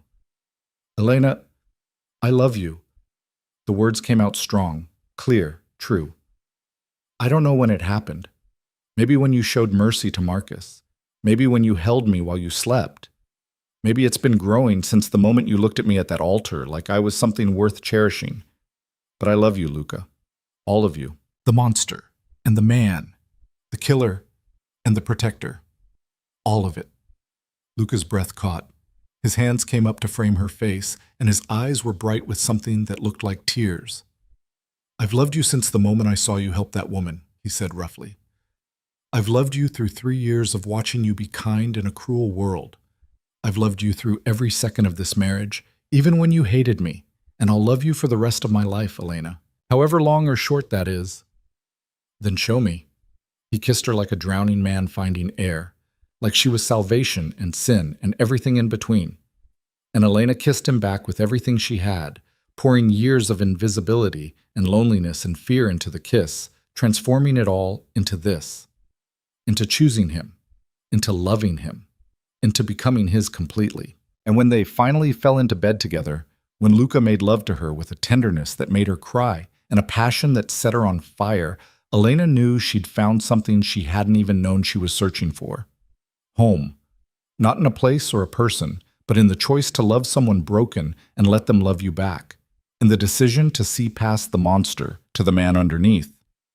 In the courage to stay when leaving would be easier. Afterward, they lay tangled together in the darkness, Luca's fingers tracing idle patterns on her skin. "I'm still scared," he admitted quietly. "That I'll mess this up, that I'll hurt you, that I'll become my father and destroy the best thing that ever happened to me." Elena turned in his arms, pressing her hand over his heart. "Then we'll be scared together. And when you start becoming him, I'll pull you back. That's what partners do." "Partners," Luca repeated, smiling. "I like the sound of that." "Good, because you're stuck with me now. Best thing I ever stole." Luca Fitch. I know. You chose me, but I'm still going to take credit for having the good sense to claim you in the first place." He kissed her forehead. "Thank you." "For what?" "For seeing me, for staying, for making me believe I could be something other than what I was made to be." His voice roughened. "For loving me when I didn't deserve it." "You deserve it now." "I'm going to spend the rest of my life making sure that stays true." Elena believed him. Against all logic and reason, she believed him. And as she drifted off to sleep in his arms, safe and chosen and loved, she couldn't bring herself to regret a single moment of the journey that had brought her here. Even the painful parts. Even the forced beginning. Because this, lying in Luca's arms, knowing she was his and he was hers, was worth every moment of fear and uncertainty. It was worth everything. 3 weeks of peace felt like a lifetime, and an eye blink all at once. Elena woke each morning wrapped in Luca's arms, learning the geography of his body, the way she'd once memorized the layout of the estate. The scar on his ribs from a knife fight when he was 19. The burn mark on his shoulder from a cigarette his father had pressed there when he was 12. The calluses on his hands from the gun he'd learned to shoot before he could properly read. Each mark told a story. Each story made her love him more. They fell into a rhythm that felt almost normal. Breakfast together, where Luca read the financial reports, while Elena worked through Italian lessons he'd insisted on teaching her. Afternoons where she sat in on his meetings, at his insistence, not hers, learning the intricacies of the world she'd married into. Evenings in the garden or the library, stealing moments of quiet between the chaos of running an empire. And nights. Nights where they came together like they were trying to make up for all the years they'd spent alone. Where Luca worshipped her body like she was sacred and she gave herself to him completely, no more walls between them. It was perfect, which should have been Elena's first warning that it couldn't last. The call came on a Tuesday morning while they were still in bed. Luca's phone buzzed, and Elena felt him tense immediately against her. "It's Marcus," he said quietly, checking the screen. "Something's wrong." He answered, and Elena watched his face transform. The softness that had been there moments ago vanished, replaced by cold calculation. "When?" Pause. "How many?" Another pause. "No, don't engage. Fall back to the secondary location. I'm on my way." He hung up and was out of bed before Elena could ask questions, already pulling on clothes with the efficiency of someone who'd done this 1,000 times. "What happened?"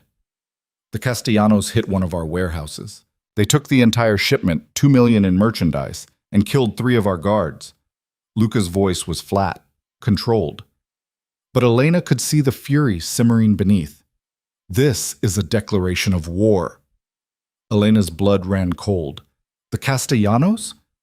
I thought Victor was our only threat." "Victor was the threat we knew about. The Castellanos have been quiet for months, letting us think they'd accepted the new territory lines." He strapped on his shoulder holster, checking his gun with practiced ease. "Apparently they were just waiting for the right moment to strike." "What are you going to do?" Luca paused, looking at her with an expression that made her heart sink. "What I have to. They killed my men, Elena. Stole from me. If I don't respond, every family on the East Coast will see it as weakness." "So you're going to kill them back, start another war?" "I'm going to defend what's mine." "And how is that different from what the Kozlovs did? What you almost went to war over before I stopped you?" Elena climbed out of bed, wrapping herself in a robe. "Luca, we just negotiated peace, If you retaliate now, you'll destroy everything we built. They destroyed it when they attacked my people. He crossed to her, gripping her shoulders. I know you want me to be different, better, and I'm trying. But there are lines, Elena, rules in this world. If I let this stand, I'm dead within a month. Then find another way. The way we did with Victor. There is no other way with the Castellanos. They're not like Victor. They don't respect strength through negotiation. They only understand violence. His jaw clenched. I have to go. Stay here. Don't leave the estate. I'll have extra guards posted. Luca?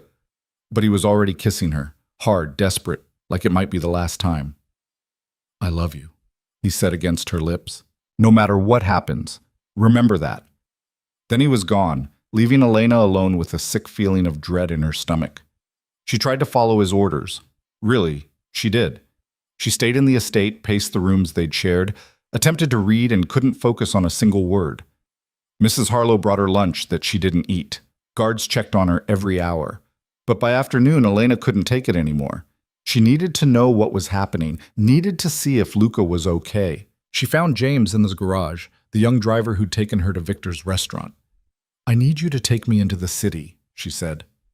James looked terrified. Ma'am, Mr. Devereaux specifically said, I know what he said, but I'm asking you to trust me. Please, James, I need to find him before he does something we can't come back from. The young man hesitated, clearly torn between his orders and the pleading in her eyes. Finally, he nodded. If he kills me for this, I'm haunting you. Deal. The city felt different now, dangerous. Elena watched the streets pass, seeing the world Luca inhabited with new eyes.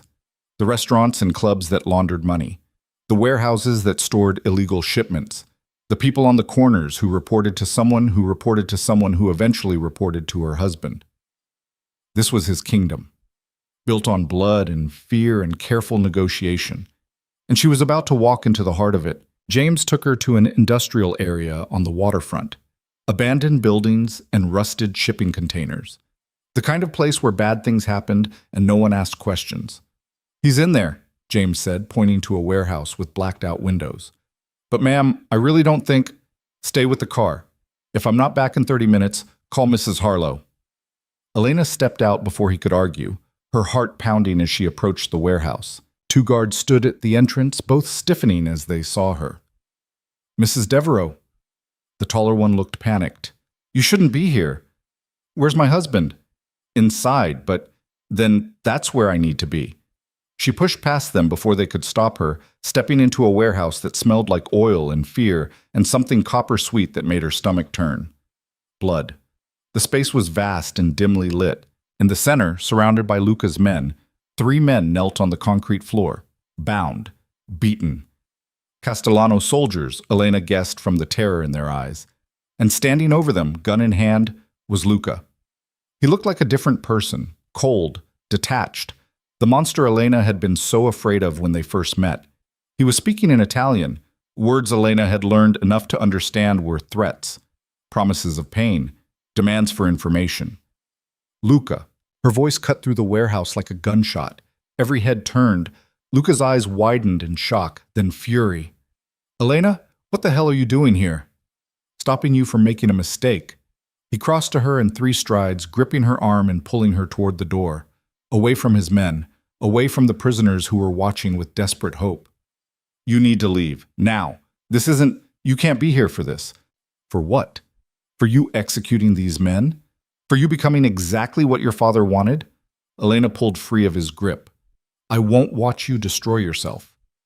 They killed my people. I know, and I'm sorry. But killing them won't bring your men back. It'll just start a cycle of revenge that won't end until you're dead too. She grabbed his face, forcing him to look at her. You showed mercy to Marcus, to Victor. Show it now, please. It's not that simple. Yes, it is.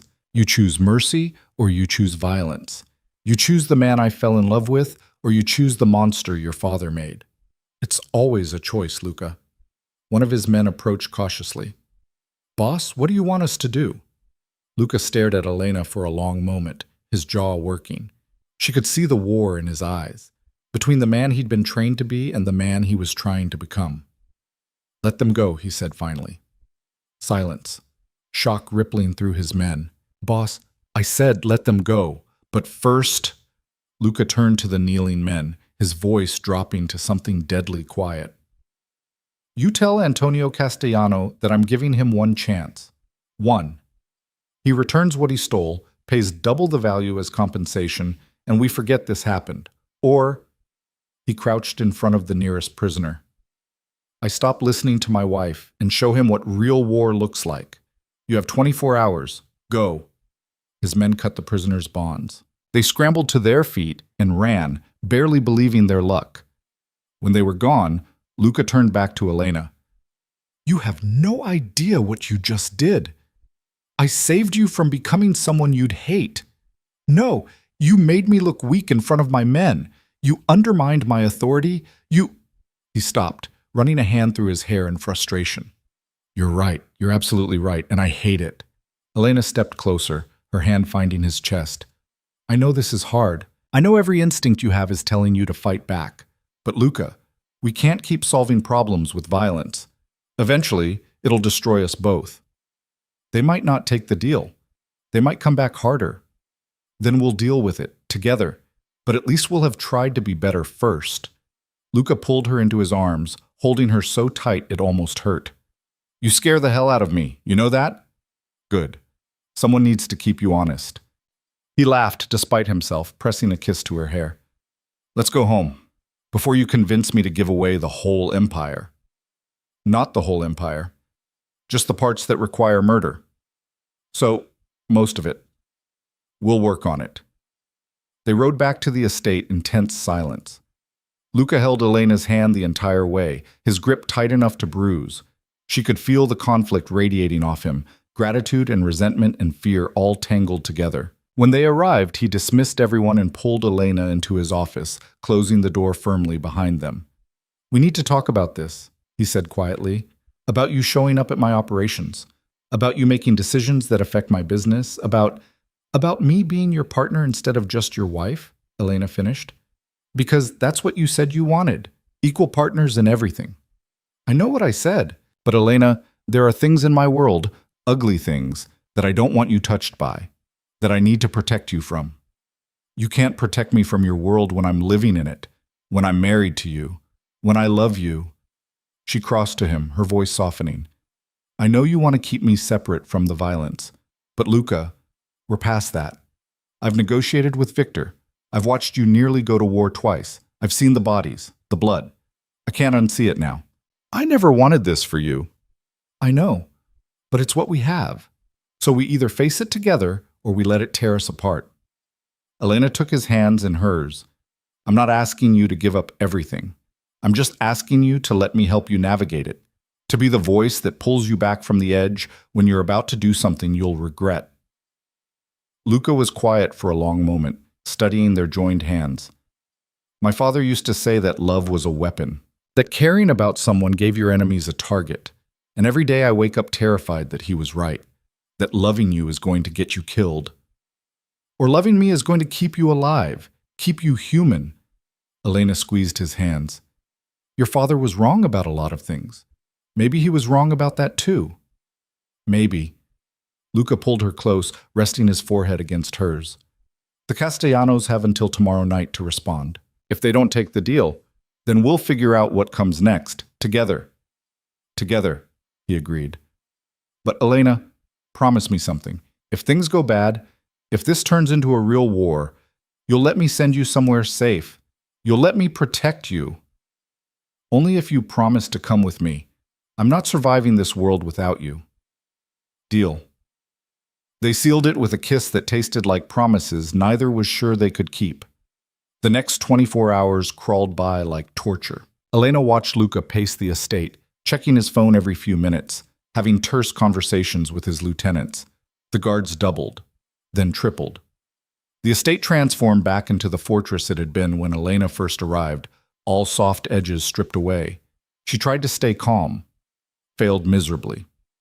Made it through dinner without tasting a single bite. Went to bed beside Luca but couldn't sleep, both of them lying awake in the darkness, waiting. The call came at 11:47 p.m. Luca's phone lit up the dark room. He answered immediately, his voice neutral, Professional. Devereaux. Pause. I'm listening. Longer pause. Agreed. Tomorrow at noon. Neutral ground. And Antonio, his voice dropped. If this is a setup, there won't be enough left of your family to fill a coffin. We clear? He hung up and turned to Elena in the darkness. They took the deal. All of it. The merchandise, the compensation, and a formal apology. Elena's breath rushed out in a whoosh. That's good, right? That's a miracle. Luca pulled her close, his heart hammering against her cheek. You saved me again, from myself, from this life, from becoming my father. We saved each other. Yeah. He pressed a kiss to her temple. We did. But Elena could hear something in his voice. Relief, yes, but also something else. Fear, maybe. Or resignation. What is it? She asked. What aren't you telling me? Luca was quiet for a long moment. Then, the other families are talking about how I've gone soft, how my wife has too much influence, how I'm making decisions based on emotion instead of strategy. Elena's stomach dropped. Is that going to be a problem? It already is. 3 of my smaller operations have been hit in the last week. Nothing major, just tests. Seeing how I'll respond, seeing if the rumors are true. What rumors? That Luca Devereaux has lost his edge, that loving his wife has made him weak, that he's vulnerable now in ways he never was before. He turned to face her fully. They're not entirely wrong. Luca, I don't regret it, any of it. You've made me better, human. But in this world, being human is dangerous. It gives people leverage. And sooner or later, someone's going to try to use you against me. Elena's throat tightened. So what do? We prove them wrong.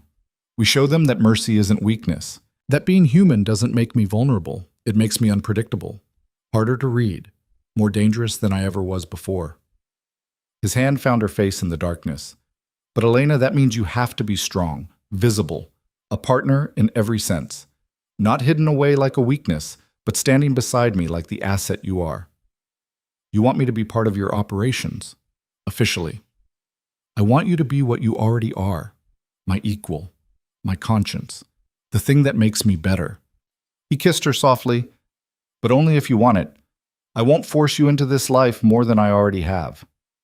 Elena thought about it, about the girl she'd been 3 months ago, invisible, scared, working herself to death for a father who didn't care, and about the woman she'd become, someone who negotiated with mobsters, who stopped wars, who loved a killer and somehow made him want to be better. I want it, she said finally. All of it, the danger and the power and the choices. I want to stand beside you, really stand beside you. Luca's breath caught. You're sure? I'm sure. Then tomorrow, we face the Castellanos together, and we show this world exactly what we are. What's that? Unbreakable. The meeting with Antonio Castellano happened in the same neutral club where they'd negotiated with Victor, but this time the atmosphere was different, heavier, more dangerous. Antonio was younger than Elena expected, mid-30s with slicked back hair and a suit that cost more than most people's cars. He looked at Elena like she was a curiosity, a pet Luca had brought to the negotiating table. It made her blood boil. Mr. Devereaux, Antonio said, his accent thick with Brooklyn streets. You bring your wife to business meetings now? How progressive. Mrs. Devereaux is my partner, Luca said coldly. And the reason you're sitting here instead of bleeding out in a warehouse. I'd show some respect if I were you. Antonio's smile faltered. Of course. No disrespect intended. He slid a folder across the table. Documentation of the returned merchandise, wire transfer receipts for the compensation. A formal letter of apology written in language so flowery it was clearly meant to be insulting. Luca reviewed it all without comment, then passed it to Elena. She read carefully, noting the numbers, the terms, the subtle digs embedded in the apology. This is acceptable, she said, sliding it back. With one addition. Both men looked at her, Luca with surprise, Antonio with barely concealed contempt. What addition? Antonio asked. A non-aggression pact, similar to what we have with the Kozlovs, territory lines clearly defined, consequences for breach clearly stated, signed and witnessed.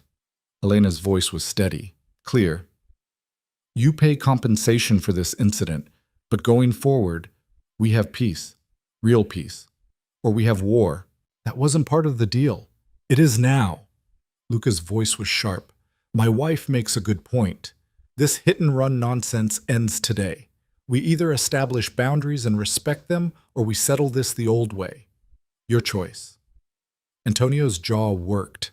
He looked between them, clearly trying to find an angle, a weakness to exploit. He found none. Fine, he said finally. We'll draft the pact.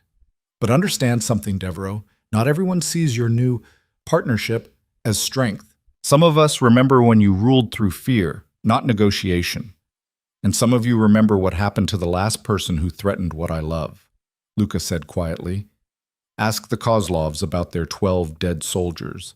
Then ask yourself if you want to test whether I've really gone soft. The threat hung in the air like smoke. Antonio stood, buttoning his jacket. The pact will be ready by Friday. We'll sign then. We'll be there. When he was gone, Luca turned to Elena with something like awe in his eyes. A non-aggression pact. Why didn't I think of that? Because you were too busy being angry to think strategically. Elena's hand found his under the table. But that's what I'm here for, to think clearly when you can't. You're incredible. You know that? I'm learning. They left the club hand in hand, and Elena felt something shift. Not just between them, but in the world around them. The guards looked at her differently, with respect instead of just obligation. The people they passed on the street seemed to sense the power dynamic. This wasn't a mobster and his trophy wife.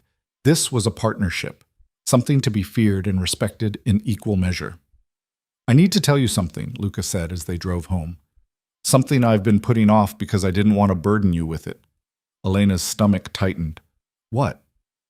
There's a meeting next month. All the East Coast families. It happens once a year. We discuss territories, settle disputes, make deals.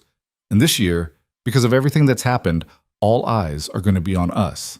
He squeezed her hand. On you. They're going to want to meet the woman who's changing how business is done. Who's making Luca Devereaux show mercy. Is that going to be a problem? It's going to be a test. They'll push. Try to find weaknesses. See if you're really as formidable as the rumors suggest, or if you're just a pretty face I've gotten soft over. His voice hardened. And Elena, I need to know if you're ready for that. Because once they see you, really see you, there's no going back. You become a target, a player, someone they'll try to use or eliminate. Elena thought about the girl she'd been. The invisible waitress who'd let life happen to her instead of making choices. Then she thought about the woman she'd become, someone who negotiated with killers, who stopped wars, who loved a monster and made him human. I'm ready, she said. Whatever they throw at us, we'll face it, together. Luca brought her hand to his lips, pressing a kiss to her knuckles. Then we're going to show them something this world has never seen before. What's that? A partnership built on love instead of fear, strength through mercy, power through being human. His smile was fierce. We're going to change the rules, Elena, and they're going to hate us for it. Good. Let them hate us, as long as we have each other. Always. But even as Elena said it, even as she believed it, a small voice in the back of her mind whispered a warning. This world didn't reward love, didn't forgive mercy, and sooner or later, someone would make them pay for trying to be different. She just hoped they'd be strong enough to survive it when they did. The next few weeks passed in a blur of preparation. Luca taught Elena everything, the names and faces of every family head, their territories, their histories, their weaknesses. Which ones could be negotiated with, and which ones only understood violence. Who to trust, and who to watch carefully. The Russos are ambitious but loyal if you treat them with respect. The Morettis are old school. They'll hate that you're a woman with power, but they'll respect strength if you show it.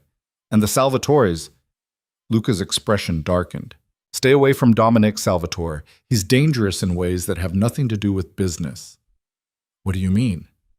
I mean he has a taste for hurting women, and he'll see you as a challenge, a prize to take from me. Luca's jaw clenched. If he approaches you, you stay within my sight, always. Elena nodded, filing the information away. She spent hours studying the files Luca gave her, memorizing details, understanding the complex web of alliances and rivalries that governed this world. And slowly, she began to see it. Not just the violence and the danger, but the strategy, the chess game being played with human lives as pieces. The careful balance of power that kept everyone alive and prosperous.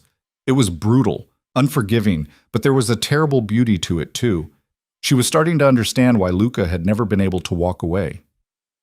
The night before the meeting, Elena couldn't sleep. She stood at the bedroom window, watching the grounds, trying to calm the anxiety churning in her stomach.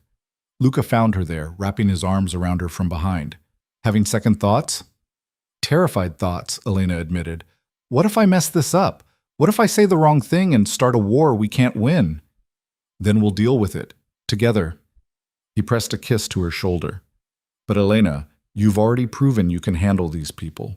Victor respects you, Antonio fears you, and His voice roughened. I trust you more than I've ever trusted anyone. Elena turned in his arms, looking up at him. I love you. Whatever happens tomorrow, I need you to know that.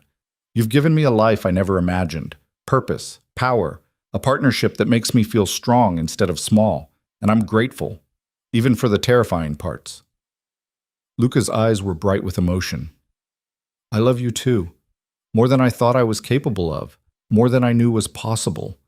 He cupped her face gently. Tomorrow, we walk into that meeting as equals, and we show them that love isn't weakness, it's the strongest weapon we have. Promise me something, Elena whispered. Anything. If things go wrong, if someone comes for us, we face it together. No more trying to protect me by sending me away. We stand together or we fall together. Luca was quiet for a moment, then he nodded. Together, I promise. They made love that night with a desperation that spoke to the danger they both felt coming, slowly, tenderly, like they were memorizing each other's bodies in case they never got the chance again. And when they finally fell asleep in each other's arms, Elena dreamed of fire and blood and choosing to stay anyway. Because some things were worth fighting for, some things were worth dying for. And Luca Devereaux, broken, dangerous, desperately trying to be better, was both. The meeting was held in an estate that made Luca's look modest, a sprawling compound in the Hamptons that belonged to the Moretti family, chosen as neutral ground because of their age and supposed impartiality. Elena rode in silence beside Luca, her hand clasped tightly in his, both of them dressed for war disguised as diplomacy. She wore a midnight blue dress that was elegant without being soft, expensive without being ostentatious, a statement that she belonged here. 4 cars followed theirs, guards, protection, a show of strength that every family would be making. Remember what I told you, Luca said quietly as they pulled through the gates. Stay calm. Speak only when you have something worth saying. And if Dominic Salvatore so much as looks at you wrong, you come straight to me. I can handle Dominic Salvatore. I know you can, but I need you to let me handle him if it comes to that, for both our sakes. His grip tightened on her hand. Some men in this world only understand one language, and with him, it's not negotiation. The ballroom where the meeting was held looked like something from another century. Crystal chandeliers, marble floors, long tables arranged in a horseshoe where the family heads would sit. Guards lined the walls. Each family had brought their own, a sea of armed men watching each other with barely concealed suspicion. And in the center of it all, the heads of the 6 most powerful crime families on the East Coast. Victor Kozlov saw them first, nodding acknowledgement with something that might have been respect. Antonio Castellano looked away quickly, still smarting from his recent capitulation. The others, the Russos, the Morettis, the Salvatores, watched with varying degrees of curiosity and calculation as Luca led Elena to their assigned seats. Dominic Salvatore's eyes followed her the entire way. Elena felt his gaze like oil on her skin, and she understood immediately what Luca had meant. This wasn't attraction, it was predation. She lifted her chin and met his stare head-on until he smiled, slow and cruel, and looked away.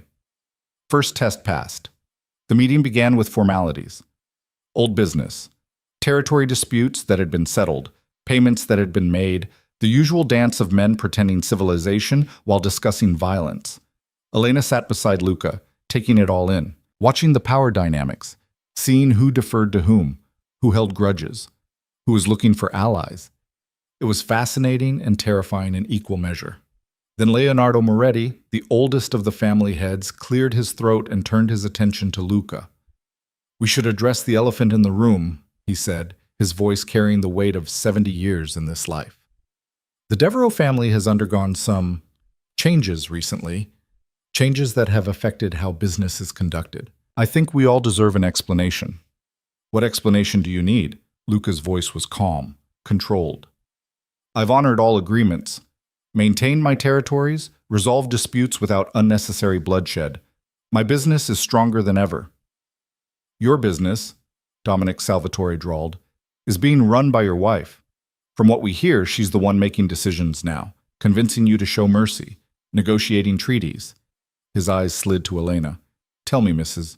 Devereaux, what makes you think you understand our world well enough to influence it?" The room went silent. Every eye turned to Elena. This was it, the moment Luca had warned her about. The test.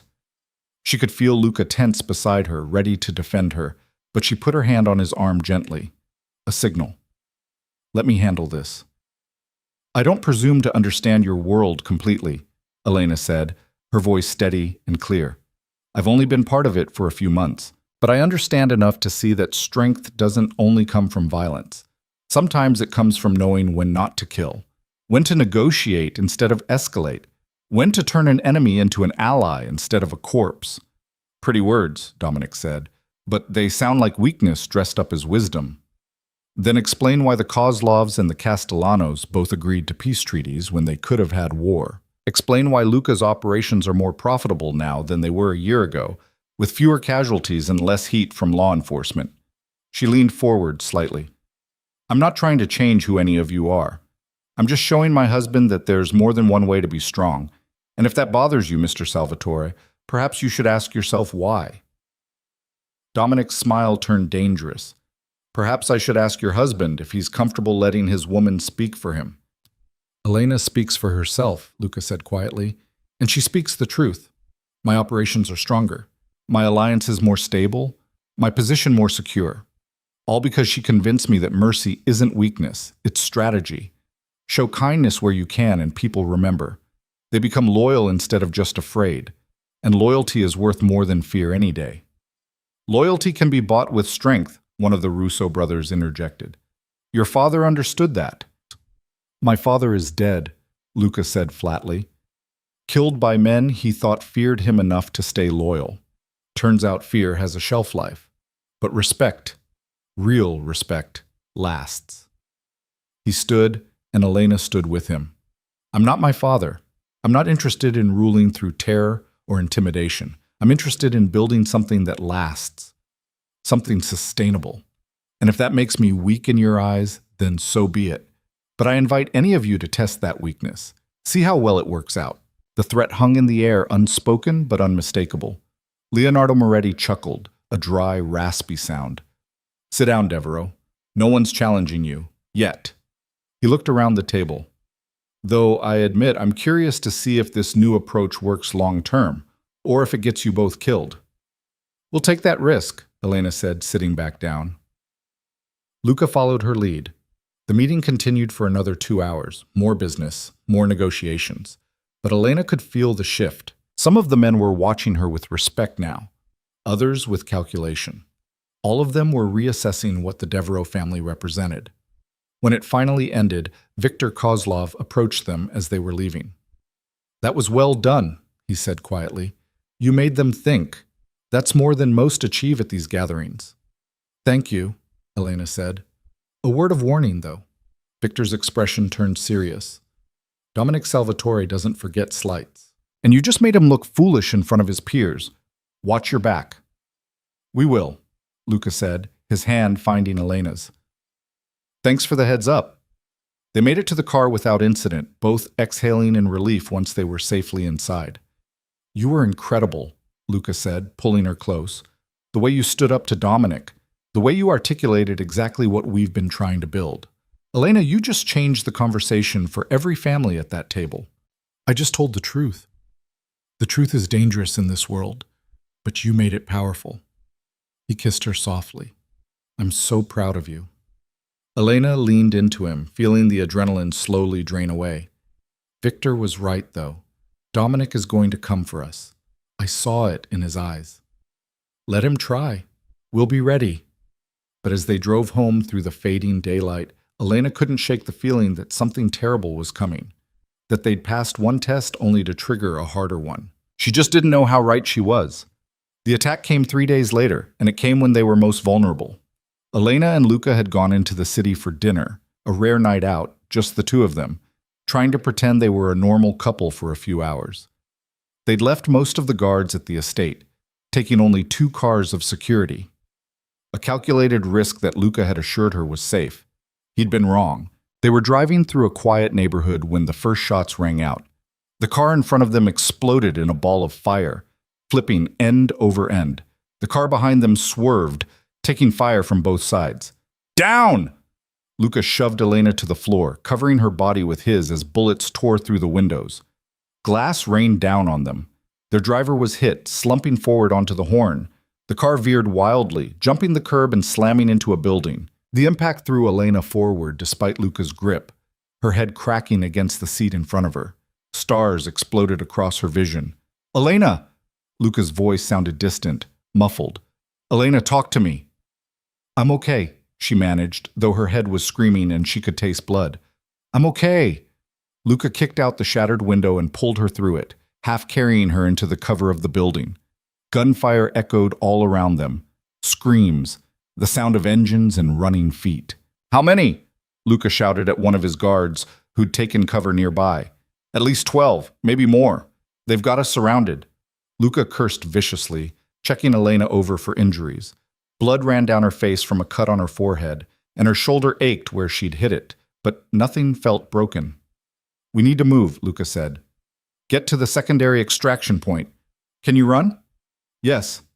He pulled his gun, making sure it was loaded. Then he looked at Elena with an intensity that stole her breath. No matter what happens, you stay behind me. You don't play hero. You don't try to save me. You survive. Understood?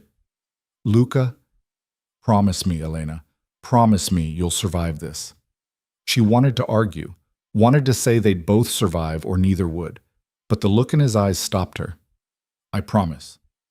They ran. Through alleys and side streets, Luca leading the way with his remaining guards providing cover. Behind them, the attackers pursued, organized, professional, clearly not stopping until one side was dead. Salvatore's men. It had to be. This wasn't random. This was an execution. They made it 4 blocks before they were cornered in a dead-end alley. Luca positioned Elena behind him, against the wall, his body a shield between her and the men closing in. 8 of them, all armed, all advancing with the confidence of people who knew they had their target trapped. Luca Devereaux, the leader said, his accent marking him as Salvatore family. Mr. Salvatore sends his regards, says to tell you that mercy is weakness after all, and weakness gets you killed. Tell Dominic he's made a mistake, Luca said calmly, too calmly. Tell him coming for my wife was the last mistake he'll ever make. You won't be alive to make good on that threat. The man raised his gun. Time seemed to slow. Elena watched it happen like she was outside her body, saw the finger tighten on the trigger, saw Luca shift, putting himself more firmly between her and the barrel, saw his absolute certainty that he was about to die protecting her. And Elena made a choice.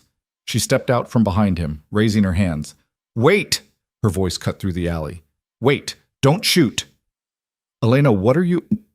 I'm what Dominic really wants, aren't I? She looked at the leader.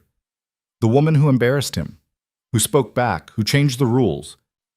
She took another step forward, ignoring Luca's attempt to pull her back. Take me. Let Luca go. I'll come quietly. No more shooting, no more bodies. Just take me and end this. Elena, no. It's the only way. She looked at Luca, memorizing his face. You promised you'd survive. I'm making sure you do. I'm not letting them take you. You don't have a choice, like... She turned back to Salvatore's men. Do we have a deal? The leader considered, then smiled. Salvatore's going to enjoy breaking you. Yeah, we have a deal. But before anyone could move, a new sound cut through the alley. Engines, multiple vehicles, and a voice Elena recognized calling out in Russian. I think not. Viktor Kozlov emerged from a car that had just screeched to a stop at the alley entrance, flanked by at least 20 armed men. He looked at the scene, taking in Elena's position, Luca's desperate fury, and Salvatore's men trapped between them. Mrs. Devereaux, Viktor said calmly, step back beside your husband, please. Elena moved quickly, Luca's arm coming around her immediately. Kozlov, the Salvatore lieutenant said nervously, this isn't your business. It became my business when Dominic Salvatore decided to break the very rules we established at the council. No targeting of spouses or family members, no hits without council approval. Victor's voice was ice. He's violated both, which means he's violated all of us. Salvatore will hear about this. Salvatore will be too busy dealing with the other families to care about what you think. Victor gestured to his men. Disarm them, all of them, and make sure they understand the message. The Russians moved with brutal efficiency. Within seconds, Salvatore's men were on their knees, weapons confiscated, facing very real consequences for their failed execution. Victor walked over to Luca and Elena, his expression unreadable. You're welcome. Why? Luca asked bluntly. Why help us? Because Mrs. Devereaux is right. Mercy isn't weakness, it's strategy. And because Dominic Salvatore has been a problem for years, this gives the rest of us the excuse we've been looking for to deal with him. Victor looked at Elena. Also, you impressed me at the council. I'd hate to see that potential wasted. What's going to happen to Dominic? Elena asked. The council will vote. Unanimously, I suspect. And then the Salvatore family will need new leadership. Victor's smile was cold. Such is the price of breaking the rules. He turned and walked back to his car, his men dragging Salvatore's soldiers with them. Within moments, the alley was empty except for Luca and Elena and the distant sound of sirens approaching. We need to go, Luca said quietly, before the police arrive. They made it back to the estate just as the sun was rising. Elena's adrenaline had worn off, leaving her shaking and exhausted and acutely aware of how close they'd both come to dying. Mrs. Harlow was waiting with medical supplies, tending to Elena's cut and bruised shoulder with gentle efficiency, while Luca made phone calls, mobilizing every resource he had. The council is meeting tonight, he told Elena when he finally hung up. Emergency session, Victor's calling for Salvatore's removal. It's going to pass. And then what? Then we're safe, for real this time. Because every family will know that coming for us means facing not just me, but Victor and every other family that values the rules. He sat beside her, taking her hand carefully. Elena, what you did in that alley was stupid. I know. Was the bravest thing I've ever seen, and the most terrifying. His voice cracked. You were going to sacrifice yourself for me. You were going to die protecting me. I just evened the odds. I love you so much it scares me. Luca pressed his forehead to hers. When I saw you step out from behind me, offering yourself, Elena, my heart stopped. I faced death 100 times without flinching, but the thought of losing you, you didn't lose me. We're both here, we both survived. Because Victor intervened. If he hadn't, but he did. Because of the alliances we built, the mercy we showed, the different way of doing things that made him respect us. Elena cupped his face. Don't you see? Everything we've been trying to do, it worked. It actually worked. Luca pulled her close, and Elena felt him trembling. This man who'd survived so much, who'd been trained never to show weakness, was shaking in her arms. I can't do this without you, he whispered. I thought I could. Thought I was strong enough. But Elena, you've become the thing that keeps me human. If I lost you, I'd become everything I've been trying not to be. Then it's a good thing you're stuck with me. He laughed through what might have been tears. Yeah, it is. The council vote was unanimous. Dominic Salvatore was stripped of his position and exiled, a fate worse than death in their world. His brother, a more reasonable man according to Victor, took control of the family and immediately signed a peace treaty with Luca. The message was clear, the rules mattered, and breaking them had consequences. But more than that, it established something new, a precedent that protecting family wasn't weakness. It was the line no one could cross without facing united retaliation. Elena and Luca had changed the game without meaning to, and somehow, impossibly, they'd survived it. 2 months later, Elena stood in front of a construction site on the edge of the city, watching workers pour the foundation for what would become the Voss Foundation, a nonprofit dedicated to helping families in debt, providing resources and support so desperate people didn't have to make the choices her father had made. Luca stood beside her, his arm around her waist, watching her dream take shape. "You know this is going to cost a fortune," he said, but he was smiling. "You have a fortune." True. And I can't think of a better way to spend it. He pressed a kiss to her temple. "Your father would be proud, I think." "My father would be confused. But maybe that's the point." Elena leaned into him, taking the worst thing he did and turning it into something good, making sure other people don't end up trapped the way I was. "You were never trapped. You just didn't know how strong you were yet." "I didn't know a lot of things, like that I could love someone who bought me, that I could be part of this world without losing myself, that mercy could be powerful."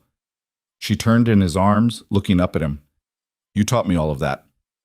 "We taught each other." They stood there watching the sun set over the construction site, two people who'd started as captor and captive and somehow become partners. Equals. Something neither had thought possible. "Marry me again?" Luca said suddenly. Elena blinked. "What?" "Marry me again, but this time do it right. No debts, no force, just you and me choosing each other." His eyes were bright with emotion. "I want to stand across from you and say vows that mean something, that aren't tainted by how this started. I want to give you the choice I took from you the first time." Elena's throat tightened. "Luca, you don't have to answer now. Think about it. But Elena, I want to marry the woman who stopped a war, who negotiated with killers, who made me believe I could be better, not the terrified girl I forced to the altar." He cupped her face gently. "Will you think about it?" "I don't need to think about it." Elena smiled through tears. Yes, I'll marry you again as many times as you want, because you're right. I'm not that terrified girl anymore. I'm someone who chose this life, chose you, and I'd choose you again every single day." Luca kissed her like she was oxygen and he'd been drowning, like she was the answer to every question he'd ever asked, like she was home. And maybe she was. The second wedding happened on a Sunday morning in the estate gardens, surrounded by flowers instead of guards. Mrs. Harlow was there, crying openly. Marcus and his daughter, healthy now because of the surgery Luca had paid for. Daniel, the man Elena had saved from the Kozlovs. Viktor Kozlov himself standing as witness. Even James the driver grinning like he'd won the lottery. No weapons, no threats. Just people who'd become family in the strangest ways possible. Elena wore white again, but this time it was a dress she'd chosen. Simple, elegant, hers. And when she walked toward Luca through the garden, they'd walked together 100 times. She wasn't being led. She was choosing, every step. Luca waited for her in a suit that made him look almost normal. Almost like a regular man marrying the woman he loved instead of a crime boss recommitting to his wife. The officiant was the same nervous man from before, but this time he smiled as he began. "We are gathered here today to witness the union, the chosen union, of Luca Dante Devereaux and Elena Marie Voss." Luca's hand found hers, and Elena felt the tremor in his fingers. He was nervous. This man who'd faced death 100 times was nervous marrying her. It made her love him even more. "Luca, do you take Elena to be your wife? To love and cherish, to support and protect, to be her partner in all things for as long as you both shall live?" "I do." His voice was steady. "Sure. I choose her. Today and every day. Not because I have to, but because I want to. Because she's made me believe in things I thought were impossible. Like redemption. And love. And being better than what I was made to be." Elena's eyes filled with tears. "And Elena, do you take Luca to be your husband? To love and cherish, to support and protect, to be his partner in all things, for as long as you both shall live?" "I do." Elena's voice rang clear and strong. "I choose him. Not because I was forced, not because I had no other option. but because he's shown me that people can change, that love can exist in the darkest places. That being strong means knowing when to show mercy. I choose him, every part of him, every day. Luca's eyes were bright with unshed tears. Then by the power vested in me, I now pronounce you husband and wife, again, for real this time. The officiant smiled. You may kiss your bride. Luca pulled Elena into his arms and kissed her in front of everyone. A kiss that was a promise and a celebration and a beginning. A kiss that tasted like freedom and choice and hope. When they pulled apart, cheers erupted from their small gathering. Mrs. Harlow was sobbing. Victor was actually smiling, and Elena felt lighter than she had in her entire life. This was real. This was chosen. This was theirs. The reception was simple: food and music and laughter. Luca danced with Elena in the garden while the sun set, just like they had that first night on the balcony. But this time, there was no fear, no uncertainty, just joy. I have something for you, Luca said as they swayed together. A wedding gift. You already gave me everything. Not everything. He pulled back, reaching into his jacket. Here. He handed her a folder. Elena opened it, confused, then froze. Legal documents, transferring half of everything he owned into her name. The estate, the businesses, the accounts, everything. Luca, what? You said you wanted to be partners, equal partners. This makes it legal. You're not just my wife. You're my partner in every sense. What's mine is yours. His expression was serious, earnest. I'm trusting you with everything, Elena, because you've earned it, because you've proven you can handle it, because I love you, and I want you to know you're not dependent on me. You're not trapped. You could walk away tomorrow and be set for life. I'm not walking away. I know, but now you're choosing to stay because you want to, not because you have to. That matters to me. Elena threw her arms around his neck, kissing him fiercely. I love you so much. I love you too. My wife, my partner, my salvation. They danced until the stars came out, wrapped in each other and the life they'd built from ashes. Later that night, alone in their room, Luca held Elena close and whispered against her hair.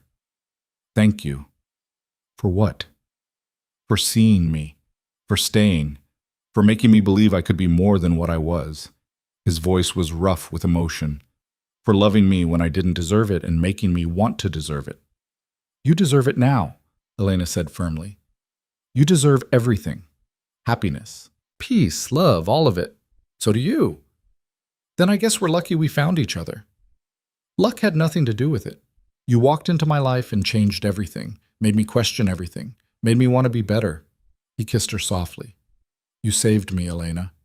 In every way a person can be saved. We saved each other.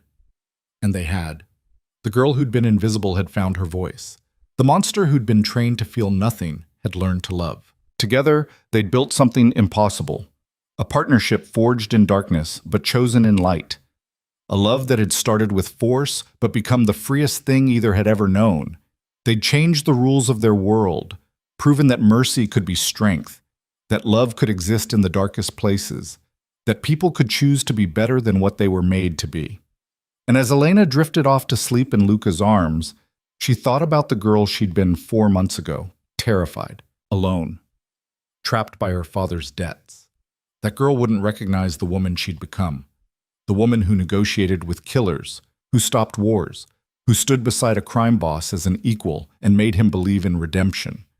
But Elena recognized her, knew exactly how she'd gotten here, through choosing courage over fear, love over hate, hope over despair, through choosing Luca over and over again, until the choice became as natural as breathing. And Luca, broken, dangerous, desperately trying to be worthy of her love, had chosen her right back, had let her change him, had become the man she saw when she looked past the monster. Together, they'd rewritten their story, turned captivity into partnership, possession into love, darkness into light. And in a world that rewarded violence and punished mercy, they'd done the impossible. They'd chosen each other, really chosen each other. And they'd survived, more than survived. They'd thrived, and they would continue to thrive, together, as partners, as equals.